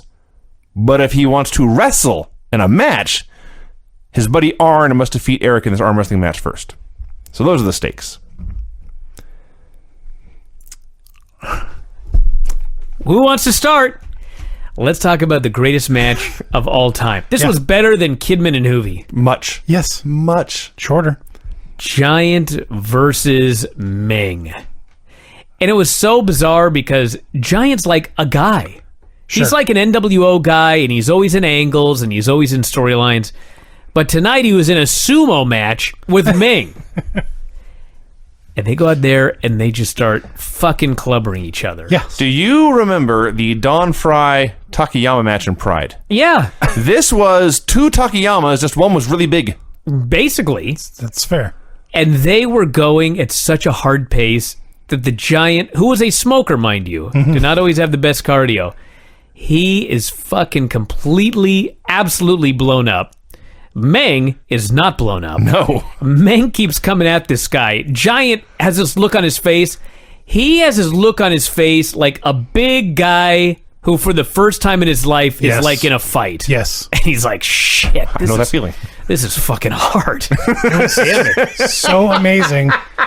They were throwing haymakers left, right, going back and forth, trading. And all of a sudden, Meng kicks him in the face. Yeah. Yeah. Now, I know it's radio, so it's bad, but Giant's face is way up here. Yes. It's way up here, and Meng is way the hell down here. Yes. He's super. Basically, they would clubber each other, and then they would stop, and they would clubber each other, and they would stop, and they would clubber each other, and then the greatest finish in the history of wrestling. Yes. This will never be topped. No. They're having nothing but a slobber knocker. And finally, Meng has him on the ropes. He scores one kick. He's got his number, and he does a kata, and you know the feared Tongan death grip is coming. That's right. And he thrusts towards the Giant's neck, but at the exact same time, the Giant grabs his neck for a choke slam. And because the Giant is 7 feet tall, Yes. and Meng is not, Meng's arms don't reach the Big Show's neck. His arm is too short. And he tries. My mind exploded. I was like, holy fuck. It's a masterpiece. The perfect counter. Be long. It can't get to your fucking neck. Also put that in your Tinder profile. Sure. And then the Big Show hoists this guy up and he pins the guy after the choke slam. And Giant stumbling his way to the back. It was like the end of the main event of the Tokyo Dome. They just show the guy. He's like, wow. He's drenched in sweat. He just looks like he's been in the battle of a lifetime. He was. They show him go all the long ass way up the ramp. I was like, this was so fucking amazing. And the best part about it, it was like 3.5 minutes. If that. Probably less than that. The brawling they did, they would do these flurries of brawls. They'd each throw 24 shots, and they'd back up, and Meng would sell a little bit, and he'd fire up and be all Meng. And no one had ever, I don't want to say no-sold, but no one had ever failed to put over the Giants' offense before. And you can tell, I don't know if this is what their plan, or if Meng just thought of this on the spot, but Giant was getting frustrated and blown up. And he knew there wasn't shit that he could do. There's nothing he No. could do about it. What are you going to do to Meng? You're going to do what he wants. Mm-hmm. It was so awesome. Finally, It was like Brawl for All. they did. It was. I actually thought of that for a long time. Big Show looked like a guy in Brawl for All. That thought crossed my mind when I realized it's been 2 minutes and he's dead. He's totally blown up in 2 minutes. So, you, Brian, on Twitter noted this was incredible. I replied that I watched this match and then rewound it and watched it from start to finish over again, which I did do. It was awesome. And then I looked up the gif of grizzly bears fighting in the Alaskan plains. That's what it is. When I thought of it as a joke, and the more I watched it, I said, no, this is exactly what it was. Except these bears are the same size. 4.5 stars. Easy. Just awesome. And then you were talking about Eddie Guerrero and Bischoff being the shittiest angle in the history of this company. Yeah, I was wrong. Incorrect. That was not the shittiest angle involving Eric Bischoff on the show. Scott Hall comes out to do the survey, only he's supposed to act a little drunk. Well, he's supposed to act very drunk, but it's Scott Hall, so he's always a little drunk. Takes him like 5 minutes just to do the survey and then go to break. And I thought, well, that was no less or no more entertaining than the usual Scott Hall survey bullshit, but I thought that was it. Oh, no. But then he came back, and Hall was still out there. And it's drunk Scott Hall versus Lex Luger. There's two things about this. There's many things about this. Number one, of all the fucking things to copy from Raw, the drunken Hawk angle. Yeah. Like one of these shitheads was watching Raw and thought, I got a great idea. Let's copy what they're doing with Hawk, with Scott Hall. Both guys, by the way, having legitimate problems. Yes. So we're going to turn into a storyline on television. And then it's Luger versus Hall, where Hall is acting like he's so drunk he can't even work. And, I know this is the least of our problems, but why didn't Luger just destroy him and pin him and then do your stupid angle? Yeah. That's a great question. This went on for 10 minutes, and I'm supposed to believe that Luger can't beat a drunken Scott Hall. That's the message I got as well. This was at the time where Scott Hall's wife was so concerned. She was writing letters to WCW telling them that this is an unsafe working environment and you're aiding Scott's non-sobriety or whatever. You know shit? Yeah. That's exactly what's happening here.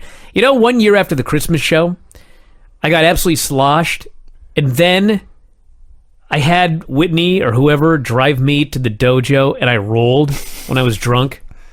I got my fucking ass handed to me like never before. And I'm watching this stupid match, and they're doing moves, and I'm like, this is so stupid. It's horrible. It's horrible. So after 10 minutes of garbage, Hall trips getting back into the ring. Lex grabs him, pushes him back to the corner, and screams, "What are you doing? Someone's going to get hurt out here. Isn't that the point of a wrestling match? It's a shoot, brother. So Bischoff comes out to try to talk to Hall. He's not getting anywhere. At this point, Hall's hated enemies, the Wolfpack, Kevin Nash and Conan, come out in their pajamas, by the way. I wrote that exact same thing. What in the fuck were they wearing? They were in their pajamas. They must have been ready for bed and had to get out of bed to come take care of Scott. Nash is wearing like a silk, a silk black button-up shirt and silk boxers. Yeah, and Conan's got the Wolfpack shirt and then just plaid boxers. Like, what the fuck? So, no mention of the fact that Nash and Hall hate each other, and Nash and the Wolfpack hates the NWO. Everyone's just out there side by side. Well, that's his brother, you see. He cares about him. And everyone's just talking to each other, and Hall blows chunks on Eric. Hall screaming at Nash, where were you when my life was falling apart? You want to act like you guys don't drink. Vomits on Eric. Can you imagine they put this shit on TV?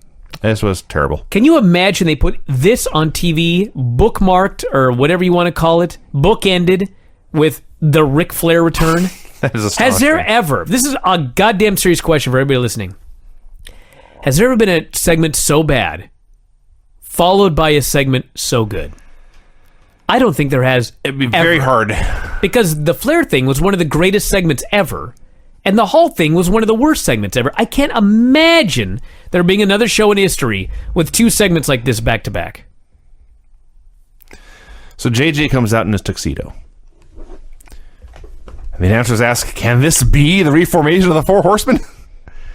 Dylan calls down Arn, apologizing for having put Arn in some awkward situations in the past. Then Arn takes the mic. Says he had been dreaming about being a horseman. Then he became a horseman one day, and he spent years working every day to make sure he stayed in the horseman.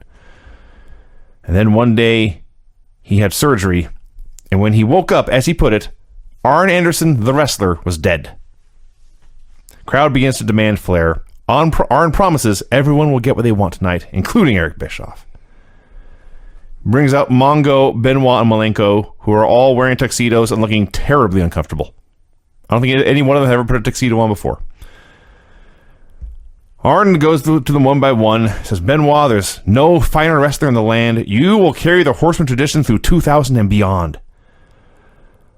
Mongo, you're not always easy to be around, but you are all man, and you're an all pro. And someday I hope to make you as big a name in this sport as you were in pro football. He didn't say that. He said, when all is said and done. Nothing to do with Arn. When all is said and done, Mongo, you will mean to wrestling what you meant to football. I was like, you killed every ounce of credibility you've ever earned in this business with that comment right there. Says Dean Malenko, you have proven to me that you have the work ethic and the commitment to excellence that the horsemen require. Says everyone has demanded that he bring back the horsemen, but be careful what you wish for, because we don't wear white hats. We're not nice guys. And he's about to wrap things up, and he says, oh, I forgot something. I've had some shots to the head. I'm getting a little old. I forgot the fourth horseman. Everyone goes crazy. He joked about his Alzheimer's. Yeah. That's what he said. Yeah. He just shouts, Ric Flair, come on down here. And they played Flair's music. Now here in 2017, of course, Flair had a long hospital stay. I hope when he came out of the hospital, they played his music. It just should. So Flair comes out. He, of course, looks very comfortable in a tux. The eyes are already starting to they're wet. They shoot off pyro. We soak it in cheers. He hugs the horsemen one by one. Saves the biggest hug of all for Arn. And they give him the mic, and they all step back. And for a minute or two here, he was Richard Fleer. He's crying. Arn's crying. Says, all the work I've ever put in entertaining you people, it's all been worth it. Thanks them for their cheers. And then like a switch goes off, and he's the Nature Boy. And he's screaming at Bischoff. So this is not TV, this is real life. He cut a promo so crazy that his own mouth got busted open. I saw that too. Yeah. I thought I was imagining things. So apparently in Columbia, South Carolina, I guess that's where they had done the passing the torch promo from Arn to Kurt Hennig a year or two ago. And Flair was crying, and Sting was crying, and Eric called it great TV. And Flair goes off on Eric. This isn't great TV, this is real life. And then Bischoff told him to disband the Horsemen. And Flair had been weak, and he had done it. He owed the fans an apology. He owed the Horsemen an apology. At this point, Bischoff came out in jeans and a polo because he had just been yacked on. Flair goes crazy. Overbearing asshole, he calls him. Abuse of power. You! Abuse of power. You suck. I hate your guts. You're a liar. You're a cheat. You're a scam. You are a no good son of a bitch. Fire me. I'm already fired. Fire me. I'm already fired. And they go to break. This is the best. Tony said it was the greatest moment in the history of this television show. Tony was also crying. This was awesome. What the hell can you say about this? One of Flair's greatest promos ever. It was the Carolinas welcoming back Ric Flair. Yeah, and they all knew. This was the Carolinas. Everybody knew everything had been going on with Flair and Bischoff, the lawsuits and all that other bullshit. Came back here on the show. They gave them everything they wanted. It was perfect. In the midst of all this bullshit, they could still do something right. That's a lesson to take away from this show. That's true. And the bad thing is, when this is all said and done, spoiler alert, he gets to come back, and then he has a heart attack. Yeah. Well, the other thing is... Not a real one. In the ring. Yeah. This is the third worked shoot angle on the show. Yeah, and it was the best one. Well, it was the best one. Finally, they got one right. If there right. was going to be one, it should have been this one. Yes. But Eddie Guerrero and Scott Hall and Ric Flair are basically all doing the same thing. So yes, they come back. Tony's weeping, calls it the best thing ever. DDP comes out to join the announce desk. He showed stills from War Games, which page 1. He congratulates Flair on his return, says he's here to do commentary for the Sting Goldberg Championship match. He should be upset because Sting's getting his title match. Well, no, he'll get one. He's biding his time. He'll face whoever is champion at some point. No, he's got to face Goldberg. He must face Goldberg. Oh, you're right. I forgot it was mandatory. That was a mandatory Yeah, championship exactly. match. You're No, right, no, it was a mandatory championship match. So if Sting won the championship, he couldn't face him because he's not Goldberg. No, Buffer said it was that you have to go back to it. He didn't mention Goldberg. What did we just talk about? Like He didn't 40 mention minutes Goldberg. ago? I wrote down exactly what he said. Must I go all the way back here? No, let's continue. He said Getting late. the mandatory contender for the WCW title. He didn't mention Goldberg. Okay.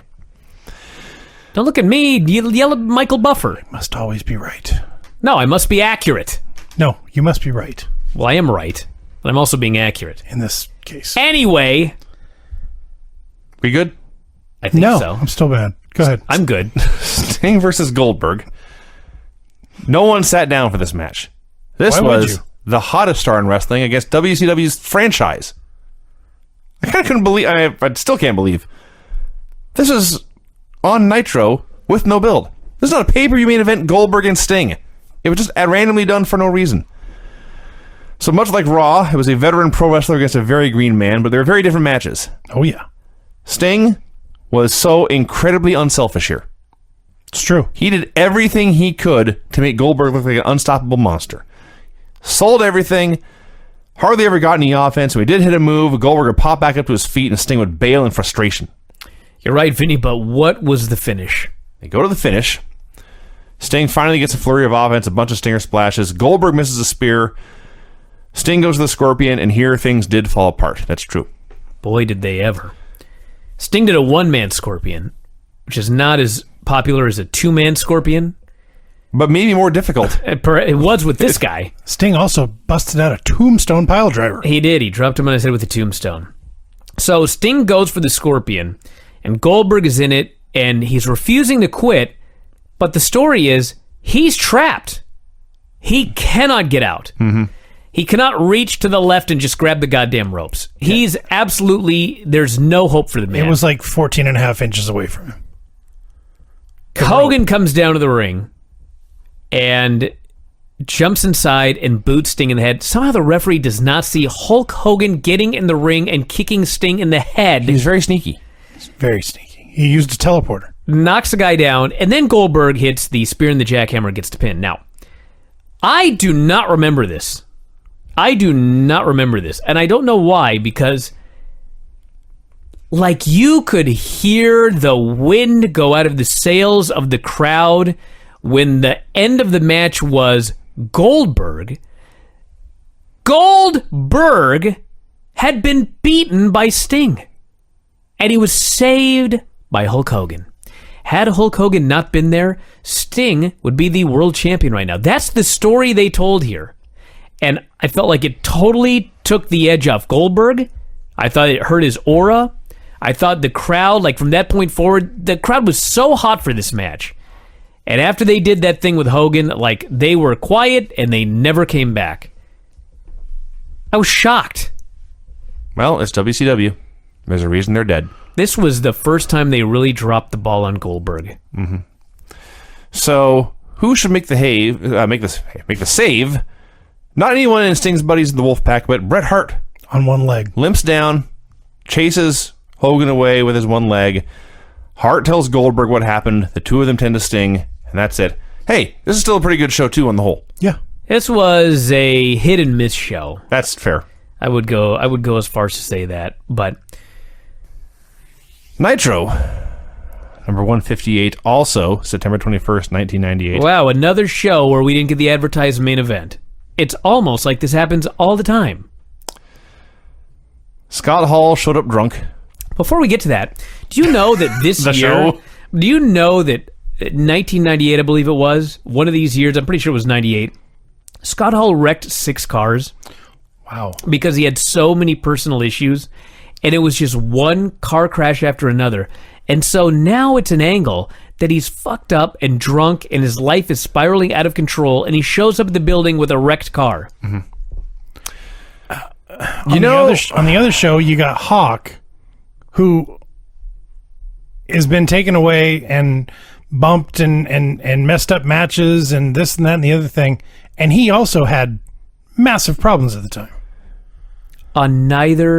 In neither promotion did they give 2 fucks about any of the talent. Agreed. Like, they didn't care one bit if guys lived or died. It's incredible. Let's just kill everybody with chair shots.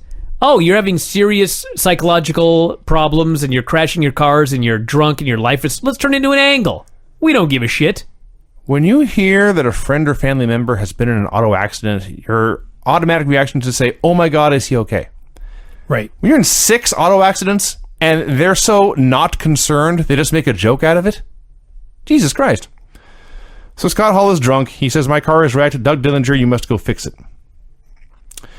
We got 3 solid minutes of the Nitro Girls dancing and the announcers flapping their gums. And the ring fills with smoke. The smoke clears. Disciple is lying on the mat, face down, unconscious, in his chaps. There were pants under the chaps, but still. Thank you. NWO comes out to retrieve him. The smoke returns, and then Disciple is gone. Buff Bagwell is so distraught about the Disciple disappearing, he climbs the turnbuckles and poses. Not only that, but like the whole NWO comes down and Hogan's freaking out that his friend is gone. Scott Steiner just walks up, looks in the camera, and flexes a bicep. Like, look at how big my muscles are. So it's not that it's just Hogan's friend; it's his disciple. It's his lifelong buddy. Oh well, there's all kinds of terms you could use for relationships in the show. Warrior appears in the rafters. He says one of 2 things, either of which is hilarious. He either says, "Up here, Speed Racer," or "Up here, Speed Racer," like he thought Speed Racer would show up in front of him. Warrior's in the rafters. Disciple is by his side. Hogan cries, "Give me my disciple back, Warrior." These are quotes. Yeah, give me my disciple back. He challenges Warrior to come and fight. Everyone cheers because they want to see the fight. Warrior says, he kneels beside me because he has not yet been instilled with the power of the Warriors. That's a quote. They're ranting about Halloween Havoc. Hogan dares him to fight again, and then it just ends. Fans were still into this guy. They were still chanting for the Warrior. I could not believe my eyes. Do you know how fast the audience would have turned on this guy in 2017 doing this storyline? With the Warrior signal. And they're still into the guy. I don't know. He's using magic to kidnap men. Right. Yeah. And teleport. And all kinds of stuff. I still stick by my claim that it's the jacket that helps him teleport. It's not the jacket, dude. The smoke rises. Sometimes it wipes guys out. This time it didn't. It's not noxious smoke this time. It's all bullshit. Really? And wrestling? speaking of, how many times now, how many weeks has it been that we started the Nitro review and I've said, another stellar match to kick off Nitro? Well, here's one. Let's say it again. Another stellar match featuring Barry Darsow against Fit Finlay. It's 1998. I love Finlay, but Jesus Christ, Barry Darsow. Even Smash. Finlay could not get a good match out of this guy. Smash is in the opener in 1998. Did we mention Fit Finlay's hair? It's better.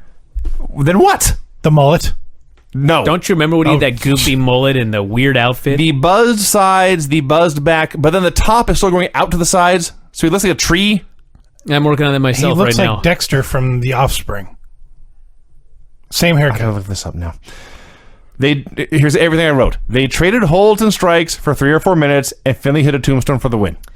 Boring match. Finlay wins with the tombstone. Way to kick the show off hot. Did I miss anything? That is true. We had like 9 Dexter minutes. Holland has better hair than Fit Finlay did here. Fair enough. We had like 10 minutes of recaps. It is blonde and spiky. And then up next was Wrath versus Eugene. Yeah. Nick Dinsmore. For about a second and a half, I got so excited when Nick Dinsmore ran out and I said, oh, he's just going to get squashed by Wrath. He was so green here. Yeah. And he actually got to do a couple of moves, but then Wrath killed him. He was there to get killed by Wrath and make Wrath look good, and he did a fine job of getting killed by Wrath and making Wrath look good. Wrath won with the Pump Handle Power Slam. An upset.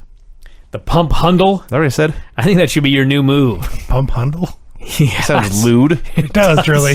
Sounds so true. You want to go back behind the barn and pump Hundle? Do the Pump Handle. Tell us to dance now. I don't know. Dance. He said, do the Pump Hundle. No. He's red now. I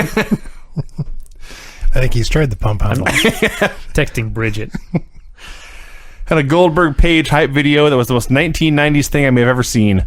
If Vince asks Don't you dare. to Pump Hundle, Don't you dare. say fuck no. Don't you. What if she texts back, Craig, who's Hundle? Punch that man. Who's Hundle and why is Vinny pumping? I hate you. Is that Handel's I've sister? never hated you more than I hate you now. Is that Hansel's sister, Hundle? As in Hansel and Gretel? Sure. Hundle? Hansel? Hundle? The fuck are you talking I about? don't Rick know, I'm just- Steiner versus Ron Fuller. Trying to liven up the show, for God's sakes. That's what that moment needed. There was a Goldberg Page hype video. It was silly.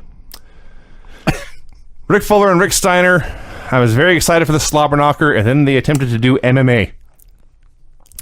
Well, it sucked, It did. and Steiner won. And then, if you recall, like a week ago, maybe it was a couple of weeks ago, Rick Steiner did a backstage promo about his brother. And it was the goddamn greatest promo of Rick Steiner's career. One of the best promos I've heard in I don't even know how long. And somebody said, you know what? Rick, like, you need to bark again. So he came out here, and he barked, and it sucked. This fucking promo was terrible because they made him bark again. Like, when something works, can't you just go with it? This was not an improvement. I want to talk about Rick Fuller and the part where I couldn't tell he was trying to pull guard or if he just fell down. I bet he fell down, would be my guess. Steiner won with a diving bulldog. Cut a bad promo. Can I just go over all of that? There was evil cackling. It's Chucky. I know. Did we spoil that last week? I forget. Yes. Okay. Yes. Did we spoil it? Well, people may not Fucking know. 19 years ago. There's a lot of things I'm sure people know. Let's not let people know the company died. I'm sure people know when Goldberg loses. They may think a turnaround's coming. People probably don't remember the evil cackling from the summer of 1998. We all did. It took us a while.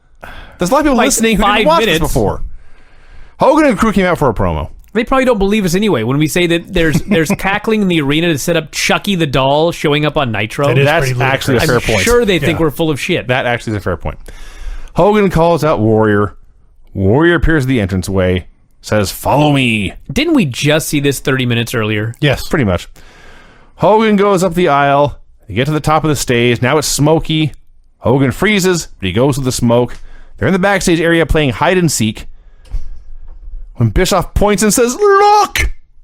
We go into Hogan's locker room, where the Warrior symbol is painted on the wall and it's on fire. Watch my back, Hogan screams. Seems like a fire hazard, by the way. Hogan There's finds fire. the disciple lying on the bathroom floor. Disciples passed out on the bathroom floor. Probably not the first time. Not the last. Probably. So then somebody standing next to the cameraman This was so low rent. fires a fire extinguisher. Were we not supposed to see that? You could hear it, that it was directly. see it. There's the and, fucking and there was the hose in the shot. They needed smoke to rise, and they had no smoke. So I'm sure it's probably fire extinguishers in the ring that make all that smoke come out. Maybe. But yeah, when it's right by the camera and you hear somebody set off, I mean, we were supposed to think it's Warrior. I don't know. You could hear somebody pull the pin. You could see the hose on camera shooting fire extinguishers. It was very everywhere. bad. Disciple vanishes. Disciple vanishes. Hogan tried to find Disciple in the mirror. He was not there. Not yet. It's coming, dude. Spoiler alert. Like next week. All I know is that Larry was so not into this. Well, Don't say. And when Disciple vanishes, he just totally deadpan goes, "Did they flush him?" Oh, God, these shows. I mean, it's a goddamn good question. He vanished out of the bathroom. There are not that many exits if the main one's blocked. for some reason, I just had a vision of Warrior standing behind Hogan with the fire extinguisher, letting it off, and then sneaking around and grabbing Disciple and pulling him out. We Well, didn't what need the hell do you think happened? He teleported?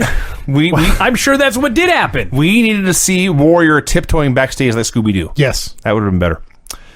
We had clips of the flock disintegrating last week. Well, he's got a screwed up ankle and a screwed up bicep, so I don't think he's going to be doing much tiptoeing. Just tipping. Limping, maybe. Then we have the segment the show is most infamous for. Raven and Canyon versus Viano 4 and 5. Yikes. Do you know what is amazing about this segment? That somebody He's still died. wrestling? Well, no, he lived, but I remember this from the time, like vividly. And I watched it again here, and it's, trust me, I mean, it's still horrible. Like, the guy gets dropped right on his head. They go for the combo powerbomb neckbreaker, and I mean, it's hard to tell who is really at fault. Oh, it was Canyon. I have had people say it was all Canyon's fault. He went too late. Basically, Raven... Their timing was off. That's indisputable. Raven starts to go, Canyon's not going, so Raven stops, and then he goes again, and Canyon still doesn't sit down, and Canyon finally sits down. Now, I don't know what the fuck happened here, but the guy got dropped right on his head, and he's almost killed. Got a sprained neck, I guess was the official diagnosis. What's funny is, like, as bad as this was, after about the 9th time that I watched it, it was kind of like, it wasn't that bad. In the sense that, do you know how many times we have seen guys get dropped on their heads in wrestling in like the last 19 years since this took place? Quite a few. So many stupid head drops in every company in the world. Like even when John Cena got dropped on his head by Shinsuke Nakamura, like that looked worse than this did. But there was less head dropping in America in the 90s. And so this was like something that people will never forget. I gained a ton of respect for Raven in this because he was script be damned, and he's keeping his head still. He's having him, telling him not to move. When they show the awesome. replays of this, they do the move. I think the injury happened because the angle is not severe, but Viano's head comes down on Raven's arm, which I think put extra stress on it instead of landing on the mat. Yeah, the giant powerbomb with Nash that went wrong looked worse than this. Yeah. But I mean, clearly this was terrible. But Raven knew right away it was fucked up. Yep. You could tell by his expression. He was talking to the guy instantly. And yes, all he did was cradle the guy's head, put his hand on his chest. He didn't move. He didn't look up. This is not bullshit. And the guy was down, and Raven was on top of him. The ref didn't even bother counting a pin. He just rang the bell. So Canyon gets in. He's concerned.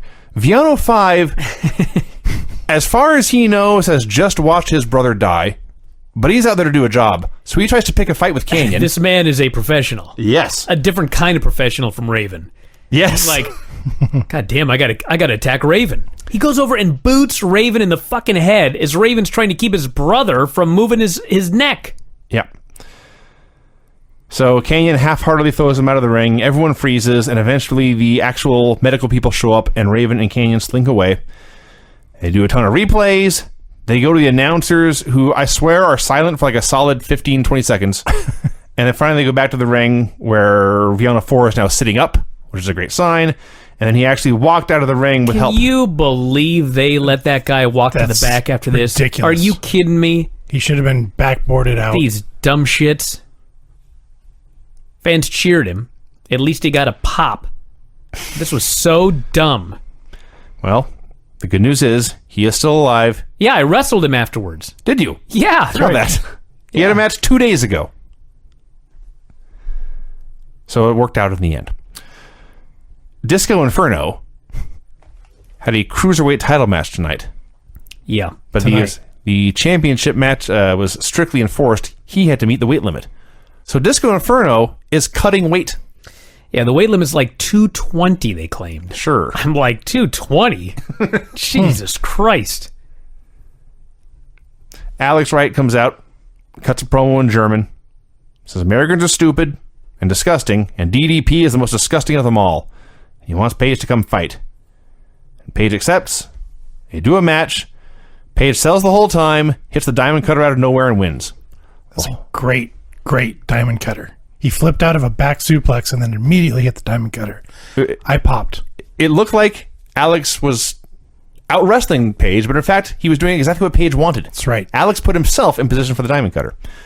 The whole point here was to show that Paige can take a severe beating, and as long as he gets that diamond cutter, he can win, even against Goldberg. So this was a success. It was a success, but he took a severe beating from Alex Wright. And Paige cuts a promo. He's talking about kids dreaming about being champion, and the fans are chanting Goldberg, and it's clear they like Goldberg more than him, and he should have wrapped this up and just called it a night, but he has kept on pushing through. Goldberg's undefeated. I've lost a ton. Goldberg shot to the top. I've been working years at this. Crowd just keeps turning on him, and finally he just says Goldberg may feel the bang. You know, I realized that this couldn't work because Nash was building this guy up for himself, but this should have been Wrath. Yeah? If DDP is going to get a shot at Goldberg for the championship at the Halloween Havoc pay-per-view, he's the guy that should have ended Wrath's undefeated streak with the diamond cutter in this match. That would have been a way better story than Alex Wright, the dancing dildo, took him to the limit before he gave him a diamond cutter. I mean, it was kind of neat, but like as a viewer, sort of like, and now you're gonna go face Goldberg. Well, there's that. This dancing numbskull put you through the ringer, and then this shit. Nitro party clips from, this is a quote, a group of guys from Superior, Wisconsin, who forgot to include their name. Wow. There were geeks jumping in the pool. So they did not put the Superior in Superior, Wisconsin. They were inferior. Yeah. They jumped in the pool. They went to Mean Gene's Burgers. They watched TV. They showed Kat getting arrested last week. And then I don't care what you guys say. The first half of this next segment was awesome. Oh, God. Okay. Kat versus Lenny Lane. Kat comes out and says, by law, I am required to warn you. I am a 3-time karate champion, and I can tear you apart with my bare hands. I will give you 5 seconds to not just leave the ring, but to leave the city. Right. So Lenny clarifies, I have 5 seconds to leave and not fight you? And Kat says, that's right. And Lenny takes a few steps, and I'm thinking, okay, he's going to step, and Kat will turn his back, and Lenny will jump him. No, Lenny was going to leave. Lenny was going to heed this man's warning. And Kat says, where are you going? And then he says, you're a 3-time karate champion. I'm not an idiot. I laughed, and I laughed, and I laughed, and I laughed, and I laughed. How Lenny can ever have a match on this show again, I don't know. But for one night, I laughed and laughed and laughed. So Kat shakes his hand and then drops him with a kick to the throat, and they start doing a match. I was wildly entertained. And then drunk Scott Hall came stumbling down the aisle. He attempted to climb into the ring. Dusty Rhodes comes out to pull him away. Dusty Rhodes? Uh-huh. He's speaking to him in his Virgil Runnels voice. Is he still in the NWO? As far as I Probably know. know, yeah. Huh. You're throwing your future away. You can't do this. And he takes him backstage. The match is still going on. Kat wins with a roundhouse kick. I mean, I was impressed that Dusty was able to talk him off the ledge. Literally. He is the greatest promo of all time, clearly. Mm-hmm. And Shad hit his fucking kick for the pin. Sick of this. It sucks. You're just getting started, Brian. I know. I can't even believe it. I've never seen someone regress so badly. He was like good in his first ever match ever. And they got worse. And he's getting worse the more he wrestles. Disco tried to weigh in again. He may wait this time, and immediately went over to the water cooler. Severe dehydration going on. More random maniacal cackling after the break. You look at the fans in the crowd as this is going on. I can't see that I did. Bewilderment. Well, yes. They have no idea what's going on.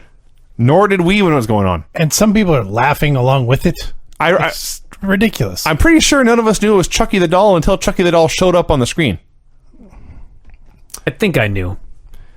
He showed Jericho, Ralphus, and the Jerichoholic Ninja at Fall Brawl, ripping off Spinal Tap and not being able to find their way to the ring. This was the Nitro debut of Ralphus.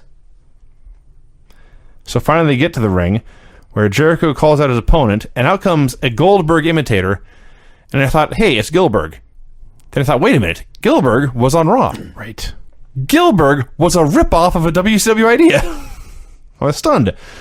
So Jericho beat this fake Gillberg, did a promo, said he had beaten Goldberg, was the rightful world champion. Much to my surprise, the best thing on either show tonight was Saturn and Jerry Flynn. It's one of those matches where it starts, and then I make an assumption, and so I write something in my notes, like this went on forever, blah, blah, blah. And then I have to go back and remove it because I'm stunned by what actually happened. The story of this match... There was a story in this match? Yes. Okay. Jerry Flynn is a karate expert, and Saturn decided, I am going to beat you at your own game. Saturn kicked the shit out of this guy. Saturn is a guy that does a lot of high-flying moves, so after getting his ass kicked in karate, Jerry Flynn decides, I'm going to beat Saturn at his own game. He does a fucking running pescado dive over the top rope to the floor. Out of control. Table set up outside. Stop right there. There's a table on the floor.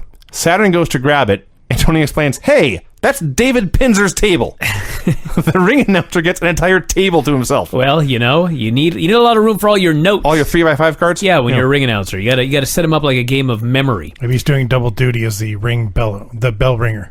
So Saturn goes up top, splash off the post, which actually was really cool looking, but also really safe. Killed him with a DVD for the pin. This was the best match on either show. Mm-hmm. You left out Saturn versus Jerry Flynn. You left out Jerry Flynn getting offense, and he puts Saturn against the post on the outside, throws a kick. Saturn kind of ducks, and he kicks the post. And then they just keep doing stuff. They did some more stuff, and then Jerry put Saturn against the post, and Jerry threw a kick, and guess what? He kicked the post again. He did. What an idiot. Clearly, Craig, if at first you don't succeed, fail again. Try again. I see. So they did strikes in this match. They did a lot of pro wrestling. They did submission wrestling. They did hardcore stuff for the table, and it was all good. Saturn suplexed him out everywhere. They did the table spot, and Saturn won with the DVD. This was so much fun. Craig, have you ever lost your keys and you're looking for them and you just can't find them anywhere in the house? And then you're like, I know they've got to be in this room. And you go back in there again, and there they are. This happened to everybody. Well, if you hadn't tried again, you'd have to go get a whole new set of keys. So you're telling me first you don't succeed. So you're telling me that through the rest of Jerry Flynn's career, he should never throw a kick when the guy's up against the post? Frankly. You never know when the guy won't move. He did it within 30 seconds of each other. Yeah, you got to try. Well, he never succeeded, so I guess his keys are still lost. How about you kick the post and then, I don't know, Saturn goes on offense and attacks the leg? Well, I mean, that's psychological. Well, that was their plan. As a person, you got to keep trying. I'm still looking for the story. See, never give up. Okay, here's what happened, Craig.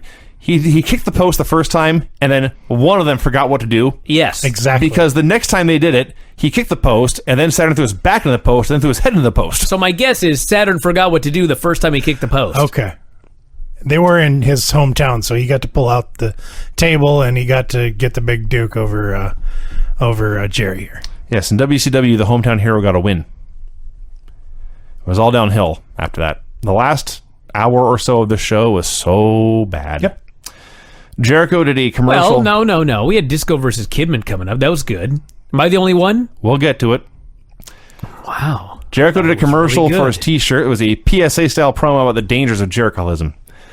Steiner and Bagwell did a promo. At least the stupid doctor is gone. This promo absolutely fucking sucked, though. Yes. And then Jokes about a baseball game from 12 years ago at this point. he calls out Bret Hart. Mm-hmm. Bret limps out, and they proceed to beat his ass. And who should make the save for Bret Hart but Sting? Yeah. Do you remember how this started? It started because Bret Hart was a heel, and he was lying that he was friends with Sting, and meanwhile he was screwing and beating up Sting at every turn. They've decided you fans are so stupid that you're going to forget that, and so the rest of the story is they're really friends. I'm the only one. That's what happened. I'm the only one. This was horseshit. I can't keep track of all the stupidity. I did so Sting runs out to save Bret. Steiner and Bagwell go to flee. Rick Steiner comes out to attack Scott Steiner, and when danger is present, Buff Bagwell sets an Olympic time for the 100-yard dash. You've never seen a man this big run so fast as he ran backstage. So we had Disco Inferno versus Kidman. Now, in a vacuum, as a pro wrestling match, it's pretty dang good.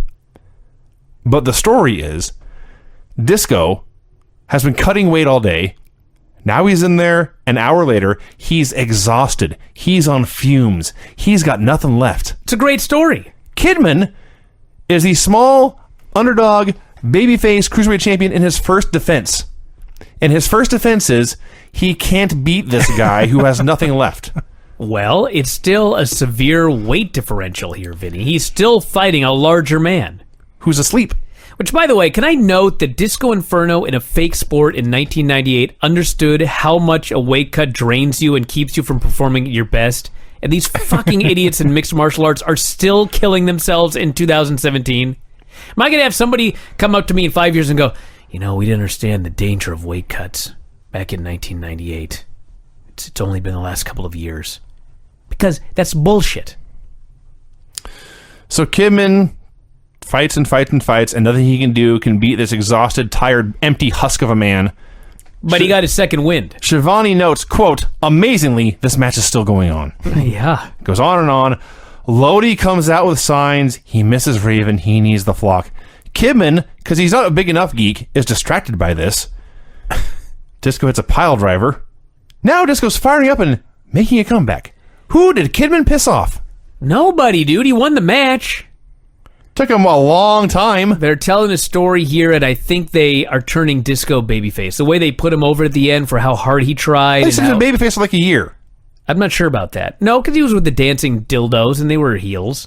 Did you notice Disco doing the 5-knuckle shuffle in this match? He did. He did a disco dance and a 5-knuckle shuffle. Kidman hit the You Can't Powerbomb Kidman, and finally the sitting spine buster and the shooting star press for the win. I enjoyed this match. The evil cackling laughed at Disco. Now, I'm not going to lie about this next segment. I warned you guys. The moment that Chavo got on that fucking stick horse, I fast-forwarded through the entire match. I don't know what happened. This can just fuck off. This is what broke me. Now, what happened? I will never watch the stick horse. Do you hear me? Well, you chose well.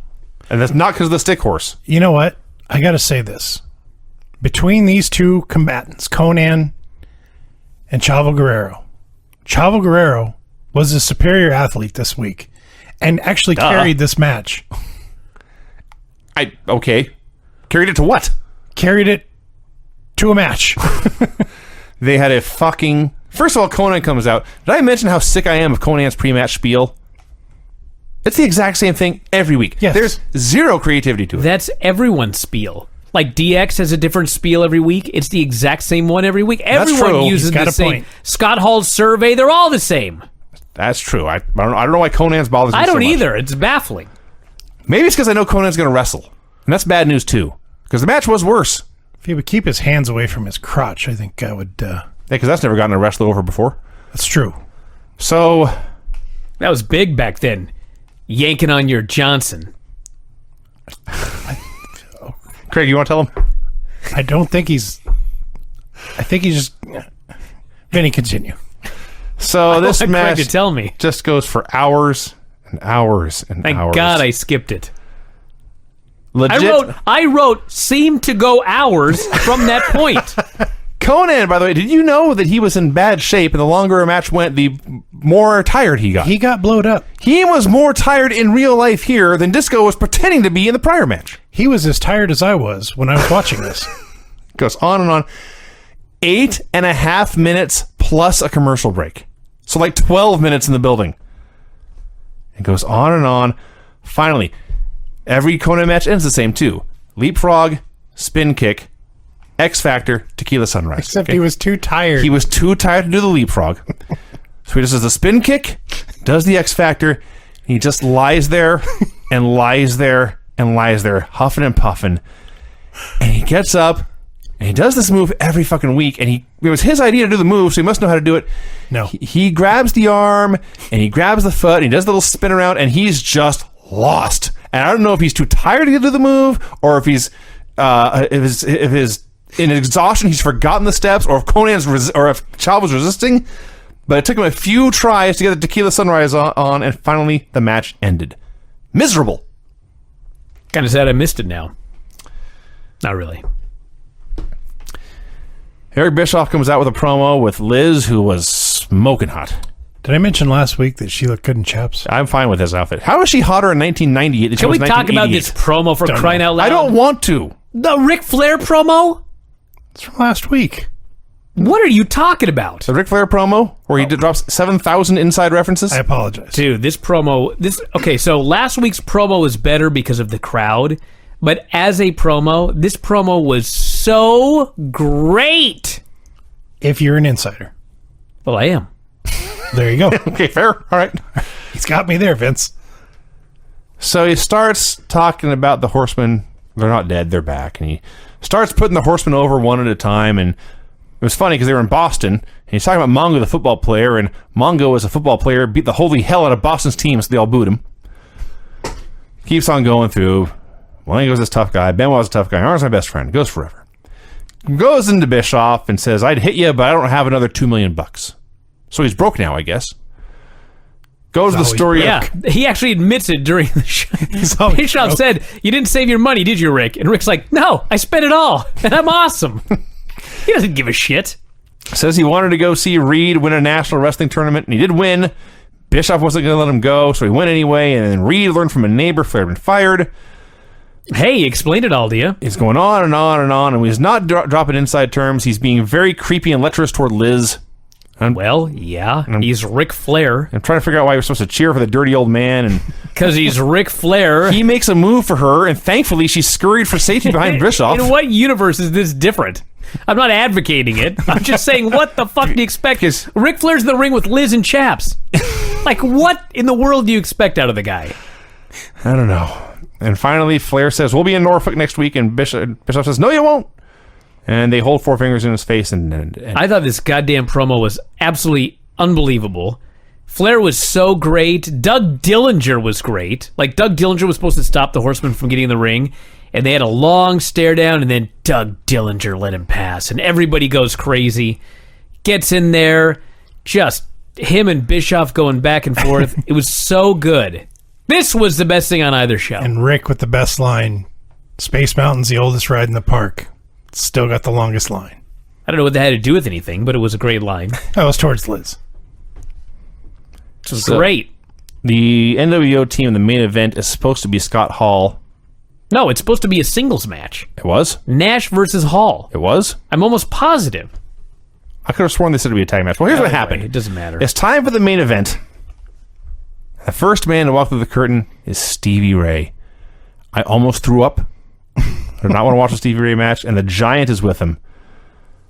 So Buffer introduces Stevie Ray, and then says Giant filling in for Scott Hall. Keep that in mind. They brought in Buffer for this. I about him every week. Hey, he's there for everyone. He introduced Giant as the master of the power slam, a move I don't think he has ever used.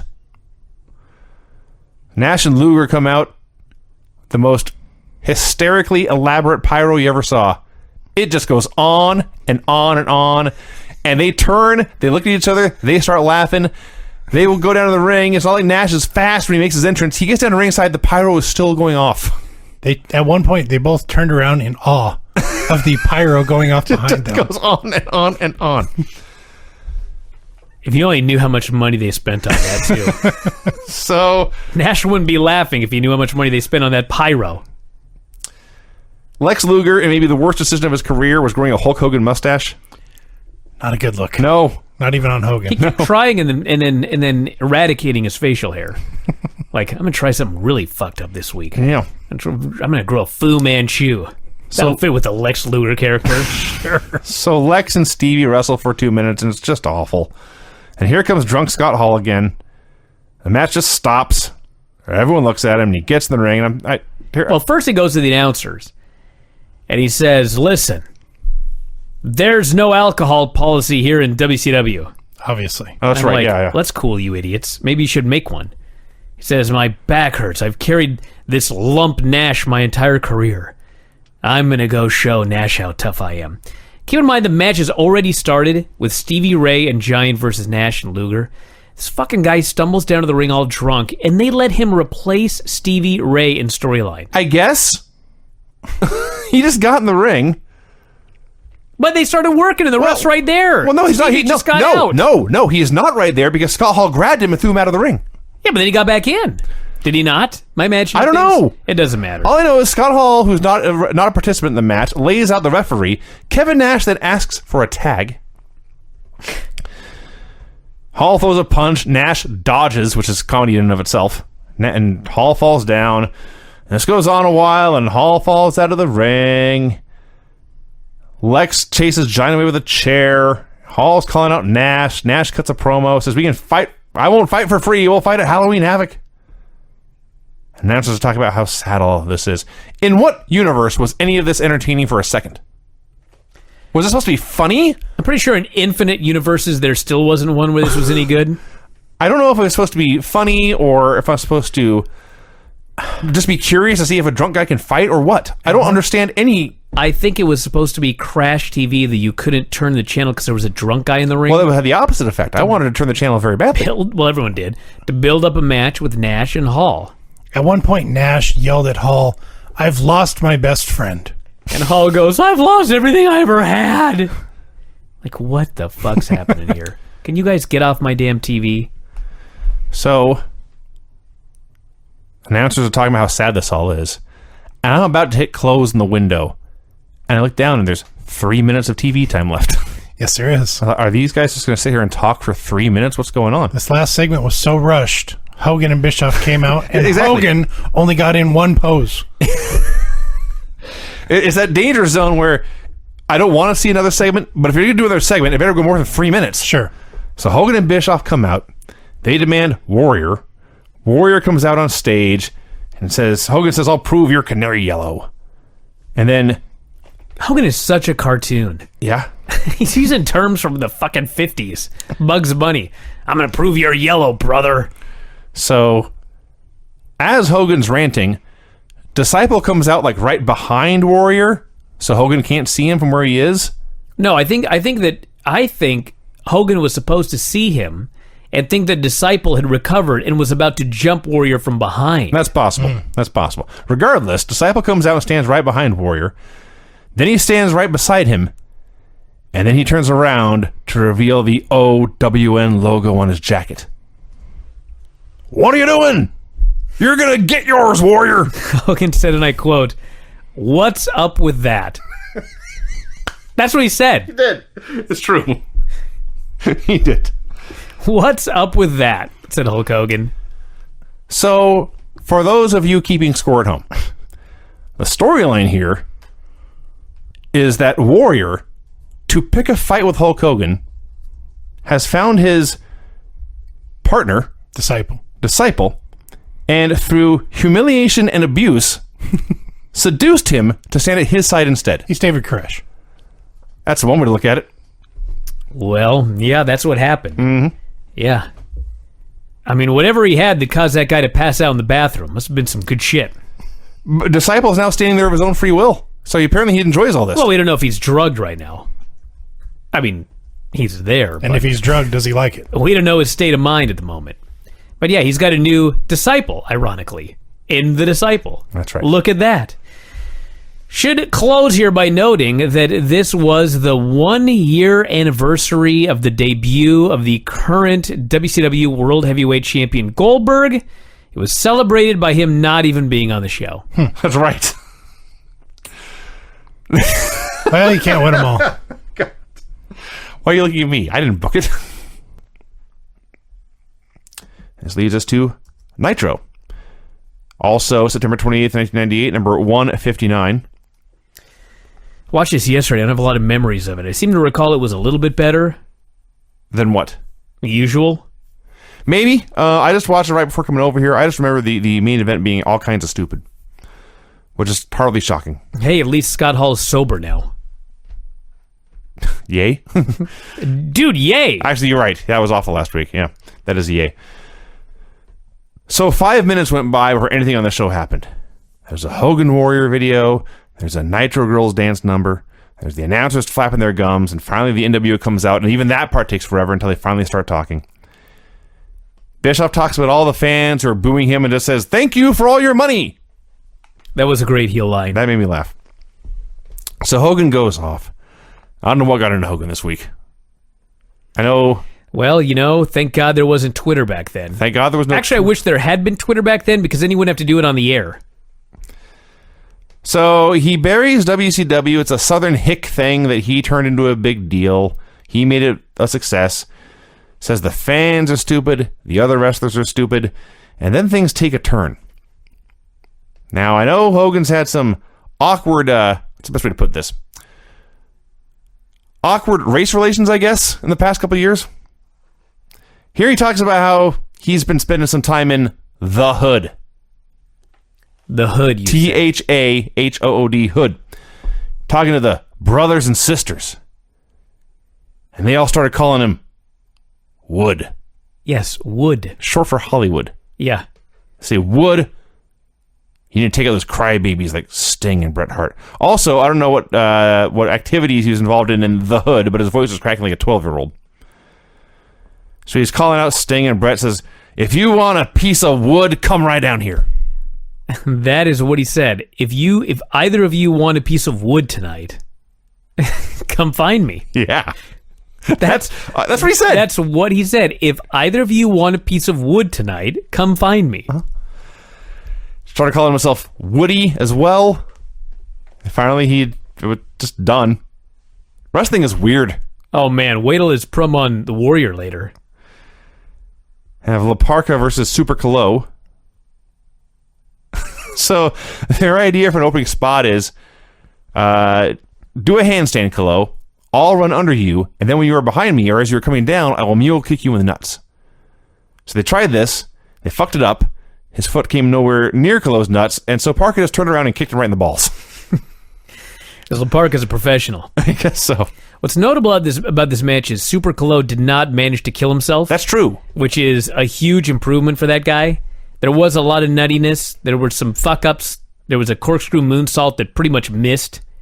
Wasn't that the finish, too? Parka, yeah. He landed on the guy's legs. And pinned him. It was funny. They came out, aside from that opening high spot, this was a U.S.-style pro wrestling match.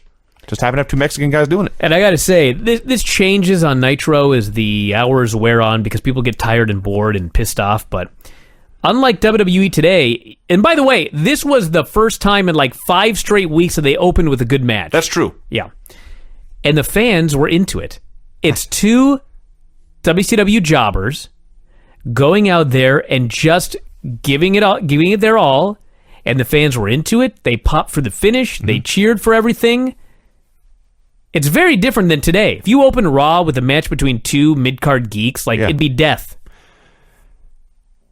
No, to call these guys mid-card is giving them a lot of credit. Yeah. No. I've made this rant many times, but WWE has trained their fans to like superstars, catchphrases, entrances, and finishers, and not like wrestling. Wrestling is no good now. So Parker wins, clean as a sheet. Hits an Alabama slam, goes up top, hits a ugly dive. Colo responds to this sporting victory, this clean win, by taking Parker's own chair and beating him with it. And they frantically cut to Mercer like they were afraid something terrible was about to happen. So I don't know if he went into business for himself here or what. Mean Gene brings Bret Hart out for a promo.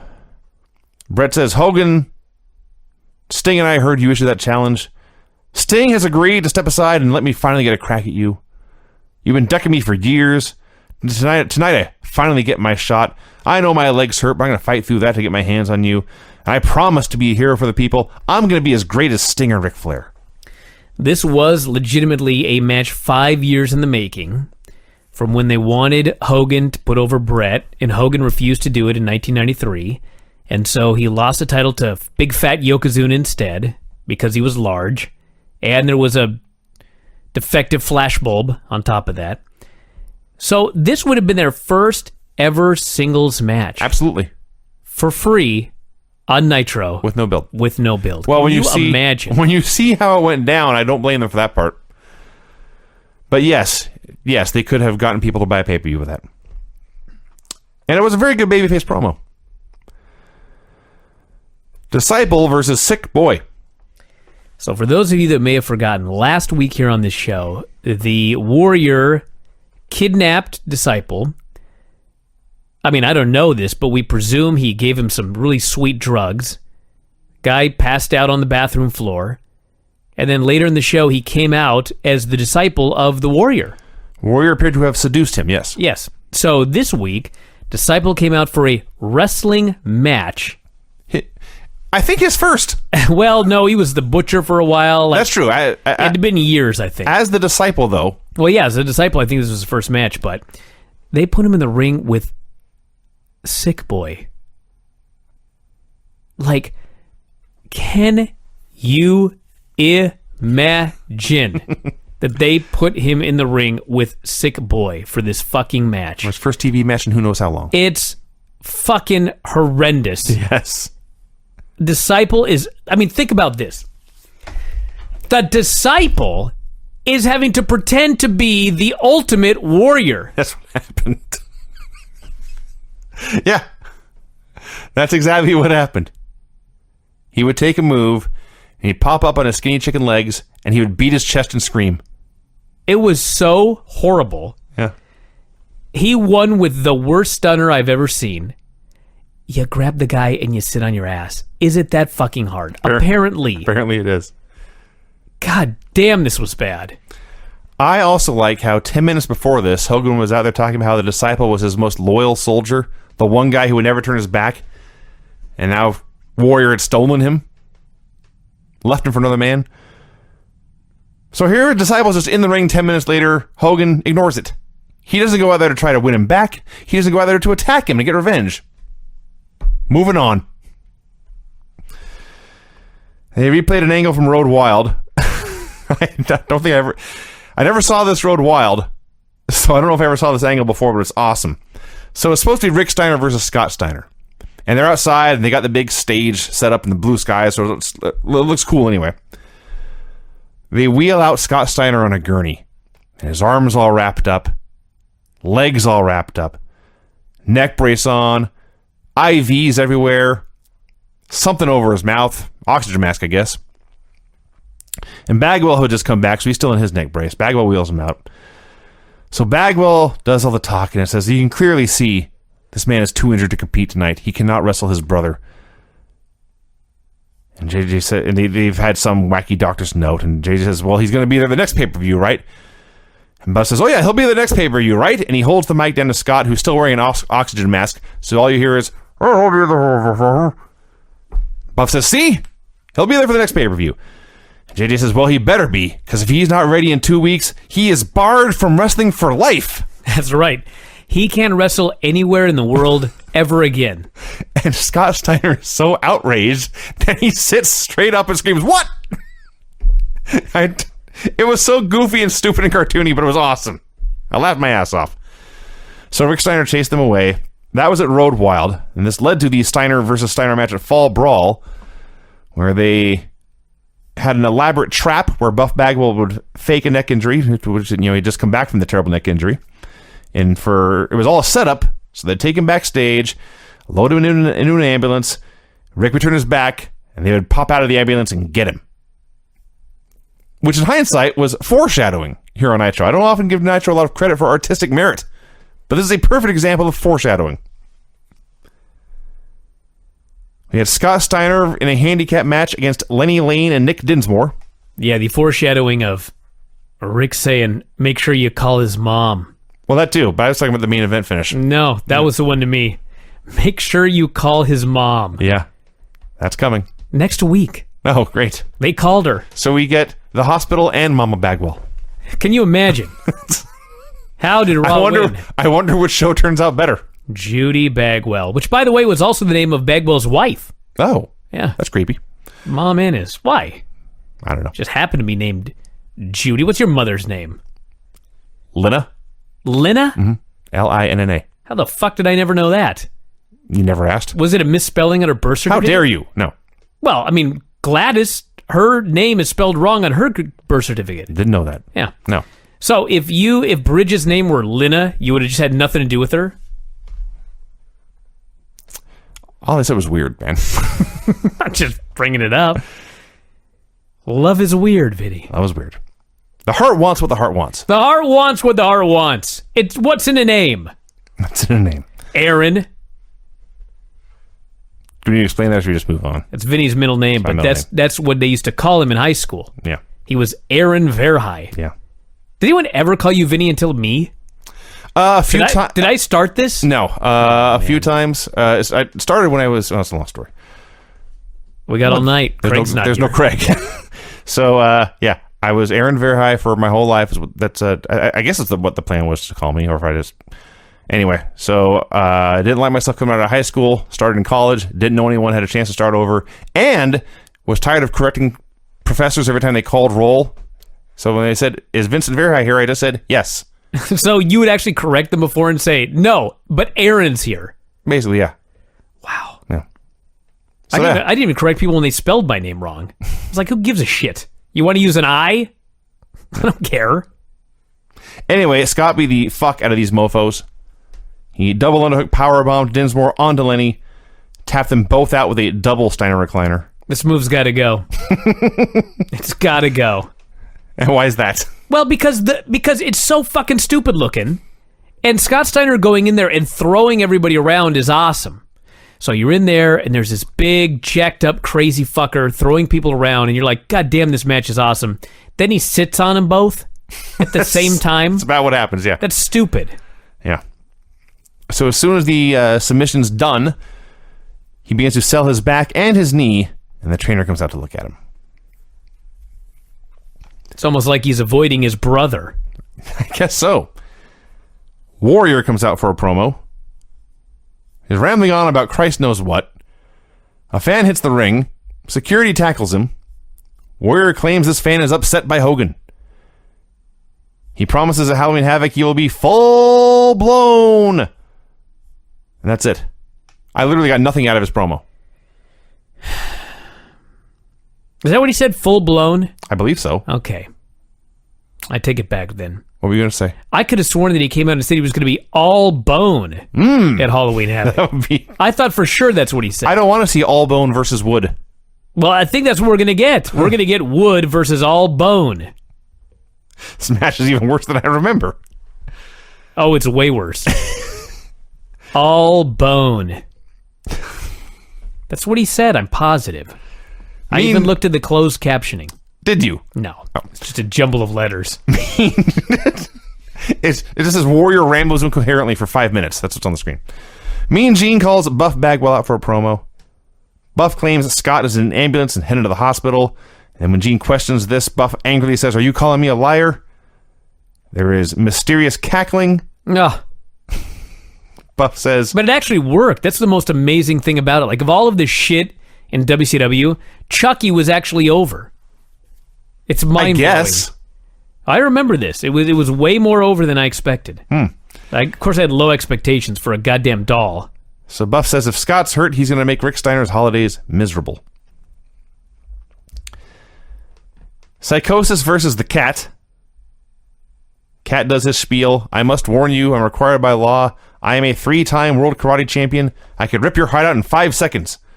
I am now giving you... Bullshit. I am now giving you a count of 5 to leave the ring. Psychosis, of course, speaks no English, so he just shrugs. So Cat turns around, sees him, and just kicks him in the face. Listen, I'll put the Shad over a little bit. He was better than usual here, mostly because he actually did some professional wrestling again. I have no idea how a karate guy is better at doing something he's never done than something that he's done his entire life. He really was a karate but champion. He fucking pulled it off. Like, he was so bad at karate in his matches. But he was a decent professional wrestler, and he'd never done it. Right. So Psychosis goes up top. He misses the Tijuana Jam. Shivani's going off about what this would do to the body.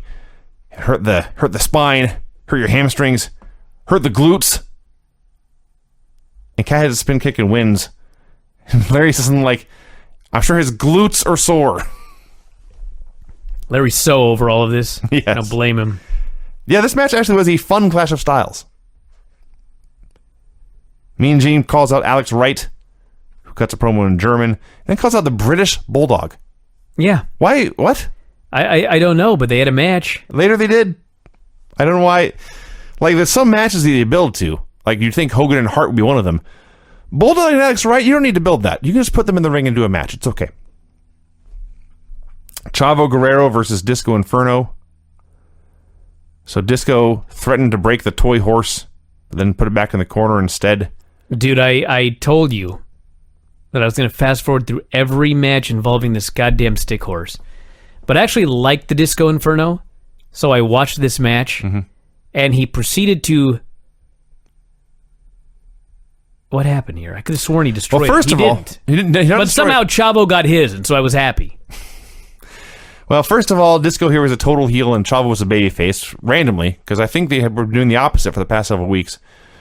So, I'm still not sure how he pulled this off, but Disco somehow managed to stab Chavo in the throat with a hobby horse. That's what he did. He used his horse against him and pinned him. And the ref somehow did not see this. It made me so happy. Yeah. It's supposed to be a heel spot, but it was a babyface spot to me. Juventud runs out and attacks Disco, but when he turns his back, Disco recovers and lays him out with a pile driver. It's just so wacky. Juvi actually got booed for coming in and going after Disco. Well, Disco... The psychology here is so fucked up in this match. Because Disco had been a babyface for weeks. I guess Chavo was a babyface, I'm not sure, but no one likes the horse.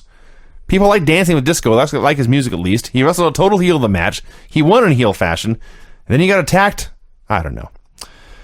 4 Horsemen hype video showed clips of the Horsemen throughout history, including the car door angle. I made the clip.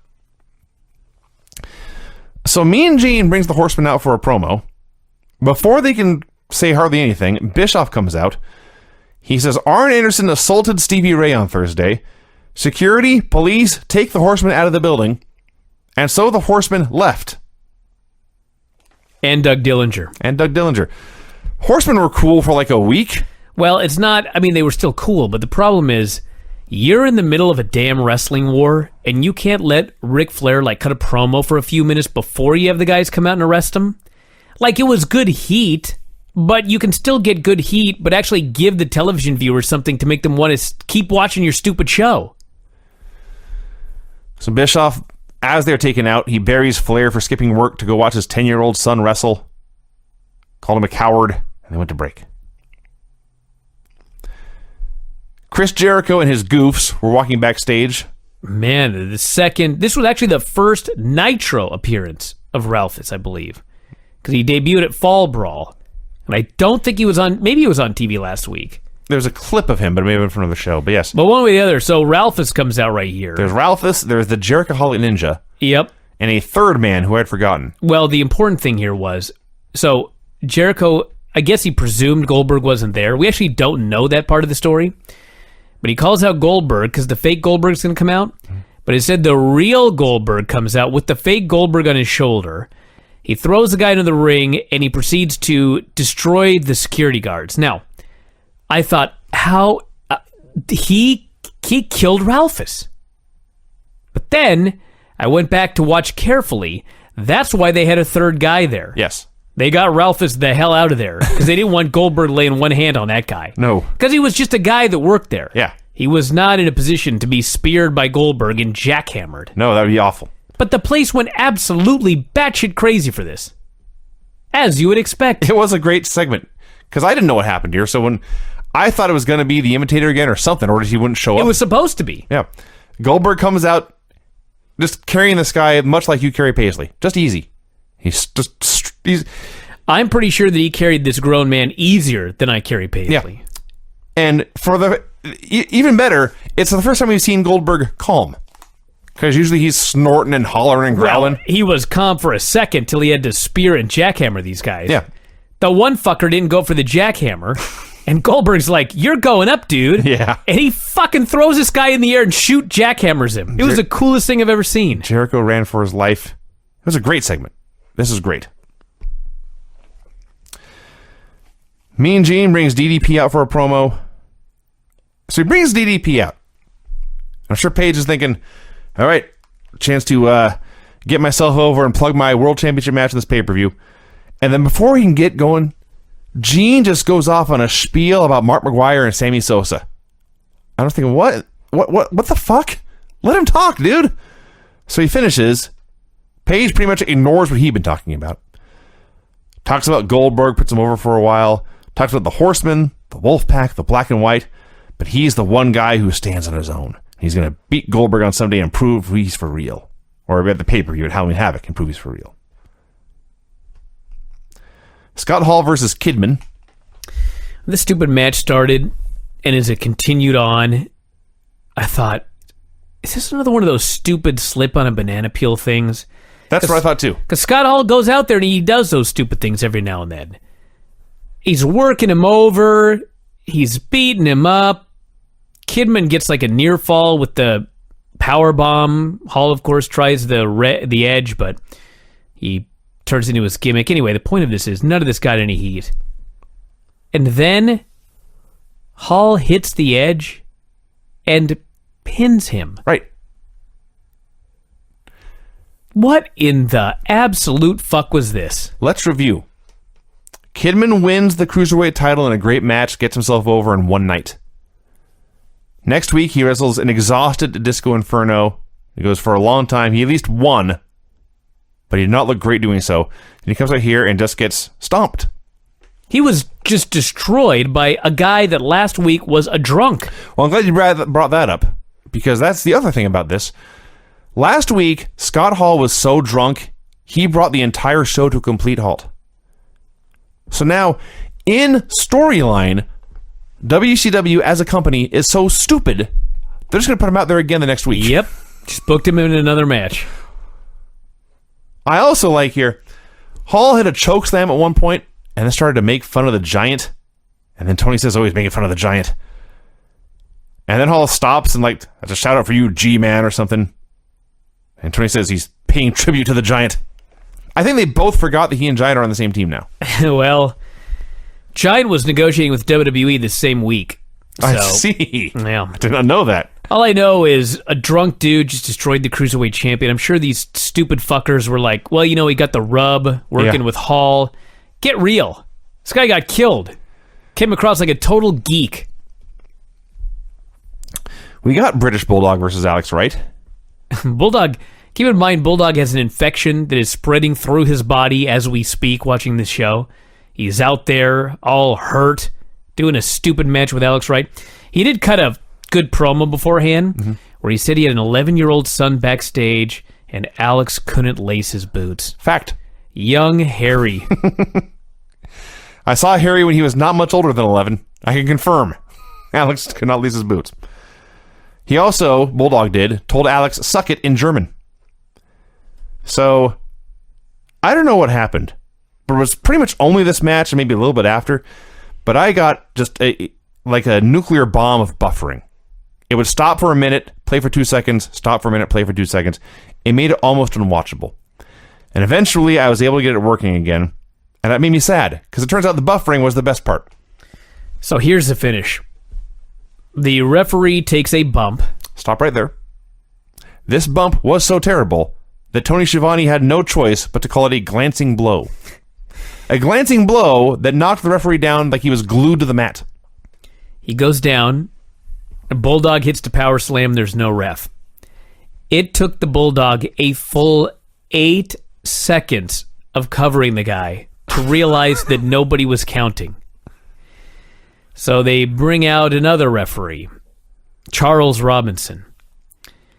Alex goes for a back suplex, and both referees count the pin. Now, from the angle that we, the viewer, were watching this was the dumbest thing you've ever seen in your life, because both refs count because everyone's shoulders are down, but both guys lift a shoulder up. So from our vantage point, 2 referees fucked up and counted 3 when it was a 2. Now, I guess the story was the referees were on each side of the guy. Yes. And so they saw one guy lift, but the other guy not lift. But the way they lifted their hands was to stick their fist straight up in the air. So, like, the idea that the referee couldn't see the guy lift his shoulder, it was just ridiculous. All I could think when this was all said and done was, does this have to be this complicated? Yeah. They had to do a draw. Yeah, you're going to do a draw. 2 undercard dorks. You can't just have them brawl to the back. Nope. Something you must think of 87 steps, a Rube Goldberg finish here. Yes. This irritated me. And like I say, the best part of this match was the buffering. Kevin Nash versus Bryan Adams. Are you absolutely kidding me? 380 wrestlers. And they give Kevin Nash Bryan Adams. It was fucking terrible. Did we mention the small child who jumped Nash during his entrance? Oh. Crack WCW security team. Well, they got rid of Did they Dillinger. legitimately kick the security They team out? must have. Now, I will say this. I can't tell you how low my expectations for this match were. I thought this would have been like worst match I have seen since 1998. It was short, and they didn't. It could have been worse. I'll put it that way. Bryan Adams did I'm not sure how. a drop kick. Nash went flying over the top rope, and then he just hit some big boots and went for the powerbomb, and Stevie Ray ran out and hit him in the head for the DQ. Using that slapjack. That goddamn slapjack. So they're beating Nash up when Hall comes out, still pretending to be drunk. But then he pours the drink out. He's sober. And he starts punching Nash.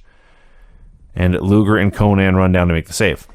So I couldn't figure out if the storyline was supposed to be that he is sobered up or that he has never been drunk and it was a rib or a ruse or something all along. If it was a ruse, actually either way, why would you reveal this before the pay-per-view? Why wouldn't you try to lure Nash into a false sense of security and then surprise him during the match being sober and beat his ass? Well, because I think they want to sell pay-per-views. They figure if they tell the fans that he's sober now, they might actually buy it expecting an actual match. I guess. Okay. That leads to Hugh Morris and Barry Darsow. Barry Darsow is on Nitro every week in 1998. Smash from Demolition. Dude, Crusher Khrushchev. Yeah, that too. Luger and Conan versus Humorous and Crusher Khrushchev. Crash the Terminator. Oh my god, it's Crash and Smash. I just realized that. Actually, it is. It should have been a team. You're right. Hugh cut his hair and looks like a Funhouse mirror version of Bobby Roode. Like, creepy how much he looked like him. Conan and Smash turned out to not be a good styles clash, or a good mix as it turns out. And they wrestle for like 2 minutes, and Lex says, well, I'm done. And he grabs Darsow and puts him in a torture rack and wins. This was after the worst X Factor in world history that Conan applied on Crusher Khrushchev. It was so bad. Yeah. So there you go. Okay. And then the main event is Hulk Hogan versus Bret Hart for the very first time ever.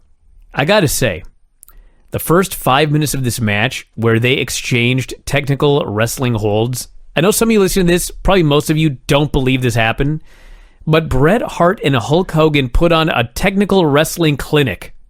And Hogan was actually really good. Hogan did the rolling armbar spot. The rolling armbar. He's got about 8 cool technical moves he can do. He did his go behind into a takedown, rode the guy. Hammerlock go behind leg spin thing. That's right. Yep, that's one. I want to see more Hulk Hogan technical grappling matches. watch all this Japan stuff. It's like this. Is Hogan Muda match, where it's like 30 minutes of this. When people say watch Hogan's Japan stuff, it's like one match they talk about over and over. It's probably that one. Maybe two. It's probably that one. But no, I want more on Nitro. I see. So, the other great thing about this was, it was a great story where Hogan knew that he's Hulk Hogan, he's the man with the pythons, and this guy is the excellence of execution.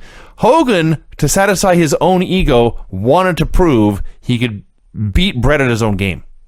It actually would have been a beautiful thing to just watch this unfold as a main event. It would have been great if it would have just been a match. Mm-hmm. But the angle... But they had other ideas. So, to cut to the chase, Bret and Hogan are in cahoots. And they had a plan. Now, unfortunately, in order to make you believe, in order to fool you, the story was Hulk Hogan tried to break Bret Hart's leg. Yeah. We're supposed to believe, after the show was over, that they went into the ring and went, you know what? I'm going to try and break your goddamn leg. I'm going to drop it across the barricade twice. I'm going to wrap it around the pole. I'm going to whack it with shit. I'm going to try and break it so that your friends come out to try to save you. Right, and then we'll get him. This is so stupid. It actually goes deeper than that. This bad leg goes back to War Games. So they had a multi-week plot, a conspiracy of beating Bret's leg for real in storyline. Or in storyline, Bret really hurt his leg. And Hogan, in order to get this over, decided, I'm going to really break your leg. And Bret agreed to it. I guess. One way or the other, this was so dumb. So they go through all this trouble. Weeks of planning, apparently. All this attack of Bret's leg. And it leads up to Sting running out. And they're just wrestling at this point. He throws Hogan off him. He cowers over Bret to make sure Bret's still alive. Lex and Conan are out there too. All the Wolfpack except Nash, who didn't care. And Bret says, no, let me fight. He's putting his hands together and begging, please let me in there to fight. And they say, no, you're too hurt. You're hurt too badly. Meanwhile, Hogan goads Sting into a fight. Sting had been challenged too. Sting says, sure, we can fight. The ref says, well, what the hell? You guys fight then. So they start doing their match as Lex and Conan are helping Bret to the back. Bret is put on the gurney. He is strapped down for his own good, of course, because he won't go back on his own free will. And they take him back to the ambulance. And the EMTs, I guess, are Scott Steiner and Buff Bagwell in disguise. And they jump Lex and Conan, leave him laying. They unhook Bret, and make fun of his bad leg. And Bret, I thought he was limping and like fleeing away from them, but he begins to limp down to ringside. And he gets in the ring. And Sting's making his comeback just then. He hooks the Scorpion, and Bret does like a fist pump. Yeah, you've got him. And Sting gets the move, and he turns it over, and Bret walks up and DDTs him, and the ref calls for the DQ. All this work. All the plotting, the planning, making sure all the chess pieces were lined up, and the damage to Bret's leg, just so he could do a DDT. Not only that. This actually was a great angle, except for two major things. One, the fact that Hogan was attempting to cripple the man in order to set up their angle. Which, by the way, at the end of this, after he gave the DDT, he jumped up and wasn't selling his leg at all. Right. So I was imagining when you dropped this guy's leg across the barricade twice and wrapped around the post and tried to break it. Well, it turns out in storyline, wrestling is fake. Well, the other thing, as I mentioned last week, this all started with Bret Hart attacking Sting and beating Sting up while pretending to be Sting's friend. Somehow, Sting decided, Bret really is my friend. So this fucking Geek of the Century, he's way beyond Geek of the Week, he befriends Bret Hart. He falls for it hook, line, and sinker. And once again, at the end of the day, he is humiliated and beaten and turned on. Did we ever mention how badly Sting was booked in WCW? It's mind-blowing. He is such a fucking geek in WCW here. They've turned him into such a dork. Here's the other thing about this. What ultimately did Sting lose here? A friend who he'd had for 2 weeks. A friend he'd had for 2 weeks. He won the match. Wasn't even really his friend. There was nothing at stake. He didn't lose a title shot. He didn't lose a championship. He just got DDT'd like happens to him every week anyway. This poor guy. Such a geek. So, Conan and Lex run out. This is also notable. And I think, okay, they will hit the ring. Hogan and Bret will run away. No. No. Conan and Lex, like when Hogan and Bret had their back turned, they drag Sting out of the ring and help him to the back and slink away. Would you like me to tell you what happened here? Please. Very much like on the other show where the referee screamed 45 seconds. Conan and Sting are supposed to come down, and then the Warrior is supposed to make a big triumphant entrance and run off the heels. Aha. Somewhere, somehow, he didn't get his cue, or he missed his cue, or he was putting on his makeup, or he was just gallivanting around with the disciple, but he fucking never showed up. And then they discovered we're legit out of time. Yeah. And they went off the air early. There's like the lights and the seats dim, and the show ends. This is such a mess. The show is such a mess. This would have been a good angle if in the middle of the match they were doing technical wrestling and then Bret acted like he blew out his knee. And he grabbed it and he fell down and he wasn't legit faking it. How many times have we seen someone like do a leapfrog and grab it? Yeah, dude, they could have done that. This would have been an excellent angle. Instead, it was a good angle, but that was preposterous. The story of WCW. They got to be doing the mirror next week. Well, Havoc is just in a few We're weeks. running out of time. Yeah. It may be the Go Home show that they actually did that, if you can even believe that. That's the Go Home angle, that Warrior is magically in a mirror that only Hogan can see. And us. Except the storyline is, if you can see him, you're fucking crazy. Anyway.